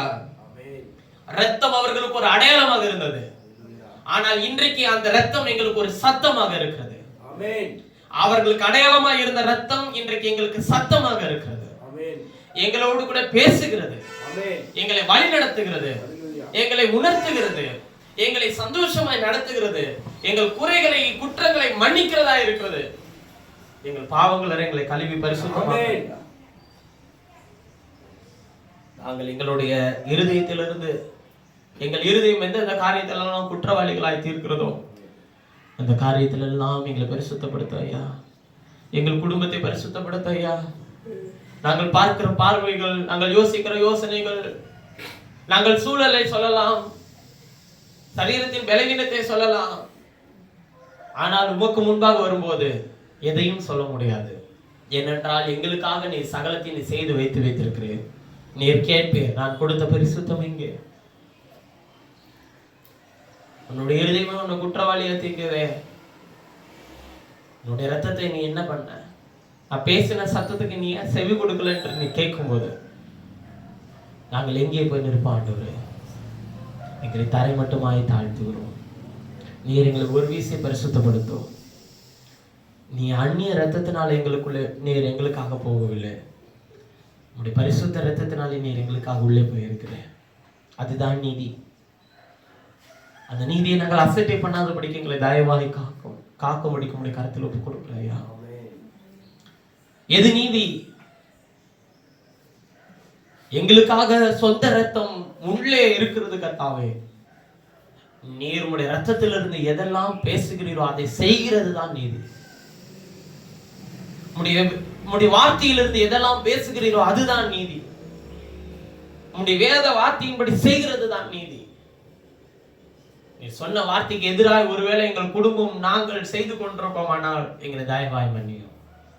நாங்கள் ஊழியருக்கு மறைந்து செய்யலாம், குடும்பத்துக்கு மறைந்து செய்யலாம், குடும்பத்தில் இருக்கிற நபர்களுக்கு மறைந்து செய்யலாம், ஆனால் உமக்கு மறைவா எங்களால் ஒன்று செய்யக்கூடாது. உம்முடைய பார்வைக்கு சகலமும் நிர்வாணமாய் வெளியரங்கமாயும் இருக்கிறது கர்த்தாவே. கர்த்தாவே, எங்களை தரைமட்டமாய் தாழ்த்துகிறோம். எங்கள் சபையை உடைய கருத்தில் ஒப்பு கொடுத்து நாங்கள் ஜெபிக்கிறோம். சபையாரா எல்லாரையும் உடைய கருத்தில் ஒப்பு கொடுத்து நாங்கள் ஜெபிக்கிறேன். உடைய வெளியேறப்பட்ட ரத்தம் இவர்கள் மேல் தெளிக்கப்பட்ட ஒரு விஷயம் இவர்கள் கழுவி சுத்திகரிக்க வேண்டுமா நான் ஜெபிக்கிறேன் கர்த்தாவே. ஆண்டவரே, நாங்கள் பாவத்தை சுமக்க எங்களை தெரிந்து கொள்ளவில்லை, உடைய பரிசுத்தத்தை சுமக்க எங்களை தெரிந்து கொண்டிருக்கிறேன். நாங்கள் பாவத்தை நியாயப்படுத்த பேச எங்களை தெரிந்து கொள்ளவில்லை, பாவத்தை மன்னித்த வெளியேறப்பட்ட ரத்தத்தை குறித்து பேச பரிசுத்தவானாகி உண்மை குறித்து பேச எங்களை தெரிந்து கொண்டிருக்கிறேன். அதற்கேற்ற பரிசுத்தத்தை எங்களுக்கு தாரு. அதற்கேற்ற பாதையில் எங்கள் குடும்பத்தை நடத்தும். அதற்கேற்ற பாதையில் எங்கள் பிள்ளைகளை நடத்தும். எங்கள் வாலிப பிள்ளைகளை நடத்தும். எங்கள் சிறு பிள்ளைகளை நடத்தும். எங்களுடைய பெரியவர்களை நடத்த ஐயா. எங்களுடைய நடுத்தர வயதில் உள்ள பிள்ளைகளை நடத்த வேண்டும் நான் ஜெபிக்கிறேன் தாவே. குடும்பத்தில் ஒரு உண்மை உள்ளவர்களாய் வாழ எங்களுக்கு உதவி செய்யும். ஒரு சபைக்கு உண்மை உள்ளவர்களாய் வாழ எங்களுக்கு உதவி செய்யும். கர்த்தருடைய வார்த்தைக்கு உண்மை உள்ளவர்களாய் வாழ எங்களுக்கு உதவி செய்யும். கர்த்தருடைய சித்தத்தை செய்கிறதற்கு எங்களை உண்மை உள்ளவர்களாய் வாழ ஒப்பு கொடுத்து நாங்கள் ஜெபிக்கிறோம் ஐயா. தேவ சித்தத்துக்கு எதிராக யோசிக்கிறதும், எங்களுடைய மேட்டிமையை நாங்கள் குறித்து பேசுகிறதும், எங்கள் பெருமையை குறித்து பேசுகிறதும், எங்கள் ஆண்டவரே எங்களுக்கு பலவீனம் இருந்தும், நாங்கள் குறைவுள்ளவர்களாக இருந்தோம், ஆனால் நாங்கள் நிறைவுள்ளவர்கள் என்று சொல்லி நியாயப்படுத்தி பேசுகிறதும், அந்த காரியங்களை எல்லாவற்றையும் எங்களை விட்டு அப்புறப்படுத்தி போடும்படிக்கு நாங்கள் ஜெபிக்கிறோம் தாவே. கொஞ்சம் குறைய எல்லாவற்றையும் பரிசுத்தமாக்கின ரத்தம் எங்கள் மேல் இன்றைய ராத்திரி மதியான வேளையில தெளிக்கப்பட்டிருக்கிற தயவிற்காக சோதனம். எங்களிடத்தில் எதெல்லாம் நாங்கள் சரி என்று நாங்கள் நினைத்துக் கொண்டிருக்கிறோமோ, எதெல்லாம் மேன்மை என்று நாங்கள் நினைத்துக் கொண்டிருக்கிறோமோ, அதையெல்லாம் நாங்கள் ஒன்றுமில்லை என்று சொல்லி அறிக்கை செய்கிறோம் ஐயா. நான் ஒன்றுமில்லை, நீர் எங்களில் பெருகும்படிக்கு நாங்கள் ஜெபிக்கிறோம் ஐயா. நாங்கள் ஒன்றுமில்லை, நீர் எங்களுக்கு என்று வெளிப்பட வேண்டுமா நாங்கள் ஜெபிக்கிறோம் ஐயா. நாங்கள் ஒன்றுமில்லை, நாங்கள் சிறுக எங்களை ஒப்பு கொடுத்து நாங்கள் ஜெபிக்கிறோம். எங்கள் பலன் ஒன்றுமில்லை, எங்களை பலப்படுத்த ஐயா. எங்களிடத்தில் ஞானம் இல்லை, எங்களை ஞானத்துக்குள்ள வழி நடத்த ஐயா. நாங்கள் குறைவுள்ளவர்கள், எங்களை உணர்த்த ஐயா. நாங்கள் எந்தெந்த காரியத்தில் எல்லாம் தவறுகிறோம், எது உமக்கு பிரியமில்லை என்பதை இந்த மதியான வேளையில் உங்களுடைய பிள்ளைகளுக்கு உணர்த்தும்படிக்கு நாங்கள் ஜெபிக்கிறோம். அதை விட்டு உங்களுடைய பிள்ளைகளை விலக்கி கொண்டு வர உங்களுடைய நல்லாவியினுடைய ஒத்தாசை அவர்களுக்கு தர வேண்டுமா நான் ஜெபிக்கிறேன். அதற்காக தான் நீர் அந்த மகா பரிசுத்த ஸ்தலத்துக்குள் பிரவேசித்திருக்கிறேன். மகா பரிசுத்த ஸ்தலம் இன்றைக்கு ஆசரிப்பு கூடாரமாகி எங்கள் சரீரத்துக்குள்ளே ஆத்மாவுக்குள்ளே நீர் போனதனுடைய நோக்கம், எங்களை எதிலெல்லாம் எங்கள் மனது போக வேண்டும் என்று விரும்புகிறதோ அதிலிருந்தெல்லாம் எங்களை மீட்டு ரட்சிக்கும்படிக்கு உங்களுடைய சத்தம் எங்களை வழி நடத்தட்டும், எங்களை வேறு பிரிக்கட்டும், எங்களை காக்கட்டும். உங்களுடைய நாமத்துக்குள்ள ஆயுடைய பிள்ளைகளை ஒப்பு கொடுக்கிறேன். ஆசீர்வதித்து பலப்படுத்தும். இயேசுவின் நாமத்தில் ஜெபிக்கிறேன் ஜீவனுள்ள நல்ல பிதாவே. என் ஆத்மாவே கர்த்தரை ஸ்தோத்திரி, என் முழுவதும் அவருடைய பரிசுத்த நாமத்தை ஸ்தோத்திரி. என் ஆத்மாவே கர்த்தரை ஸ்தோத்திரி, கர்த்தர் சகல உபகாரங்களை மறவாதே.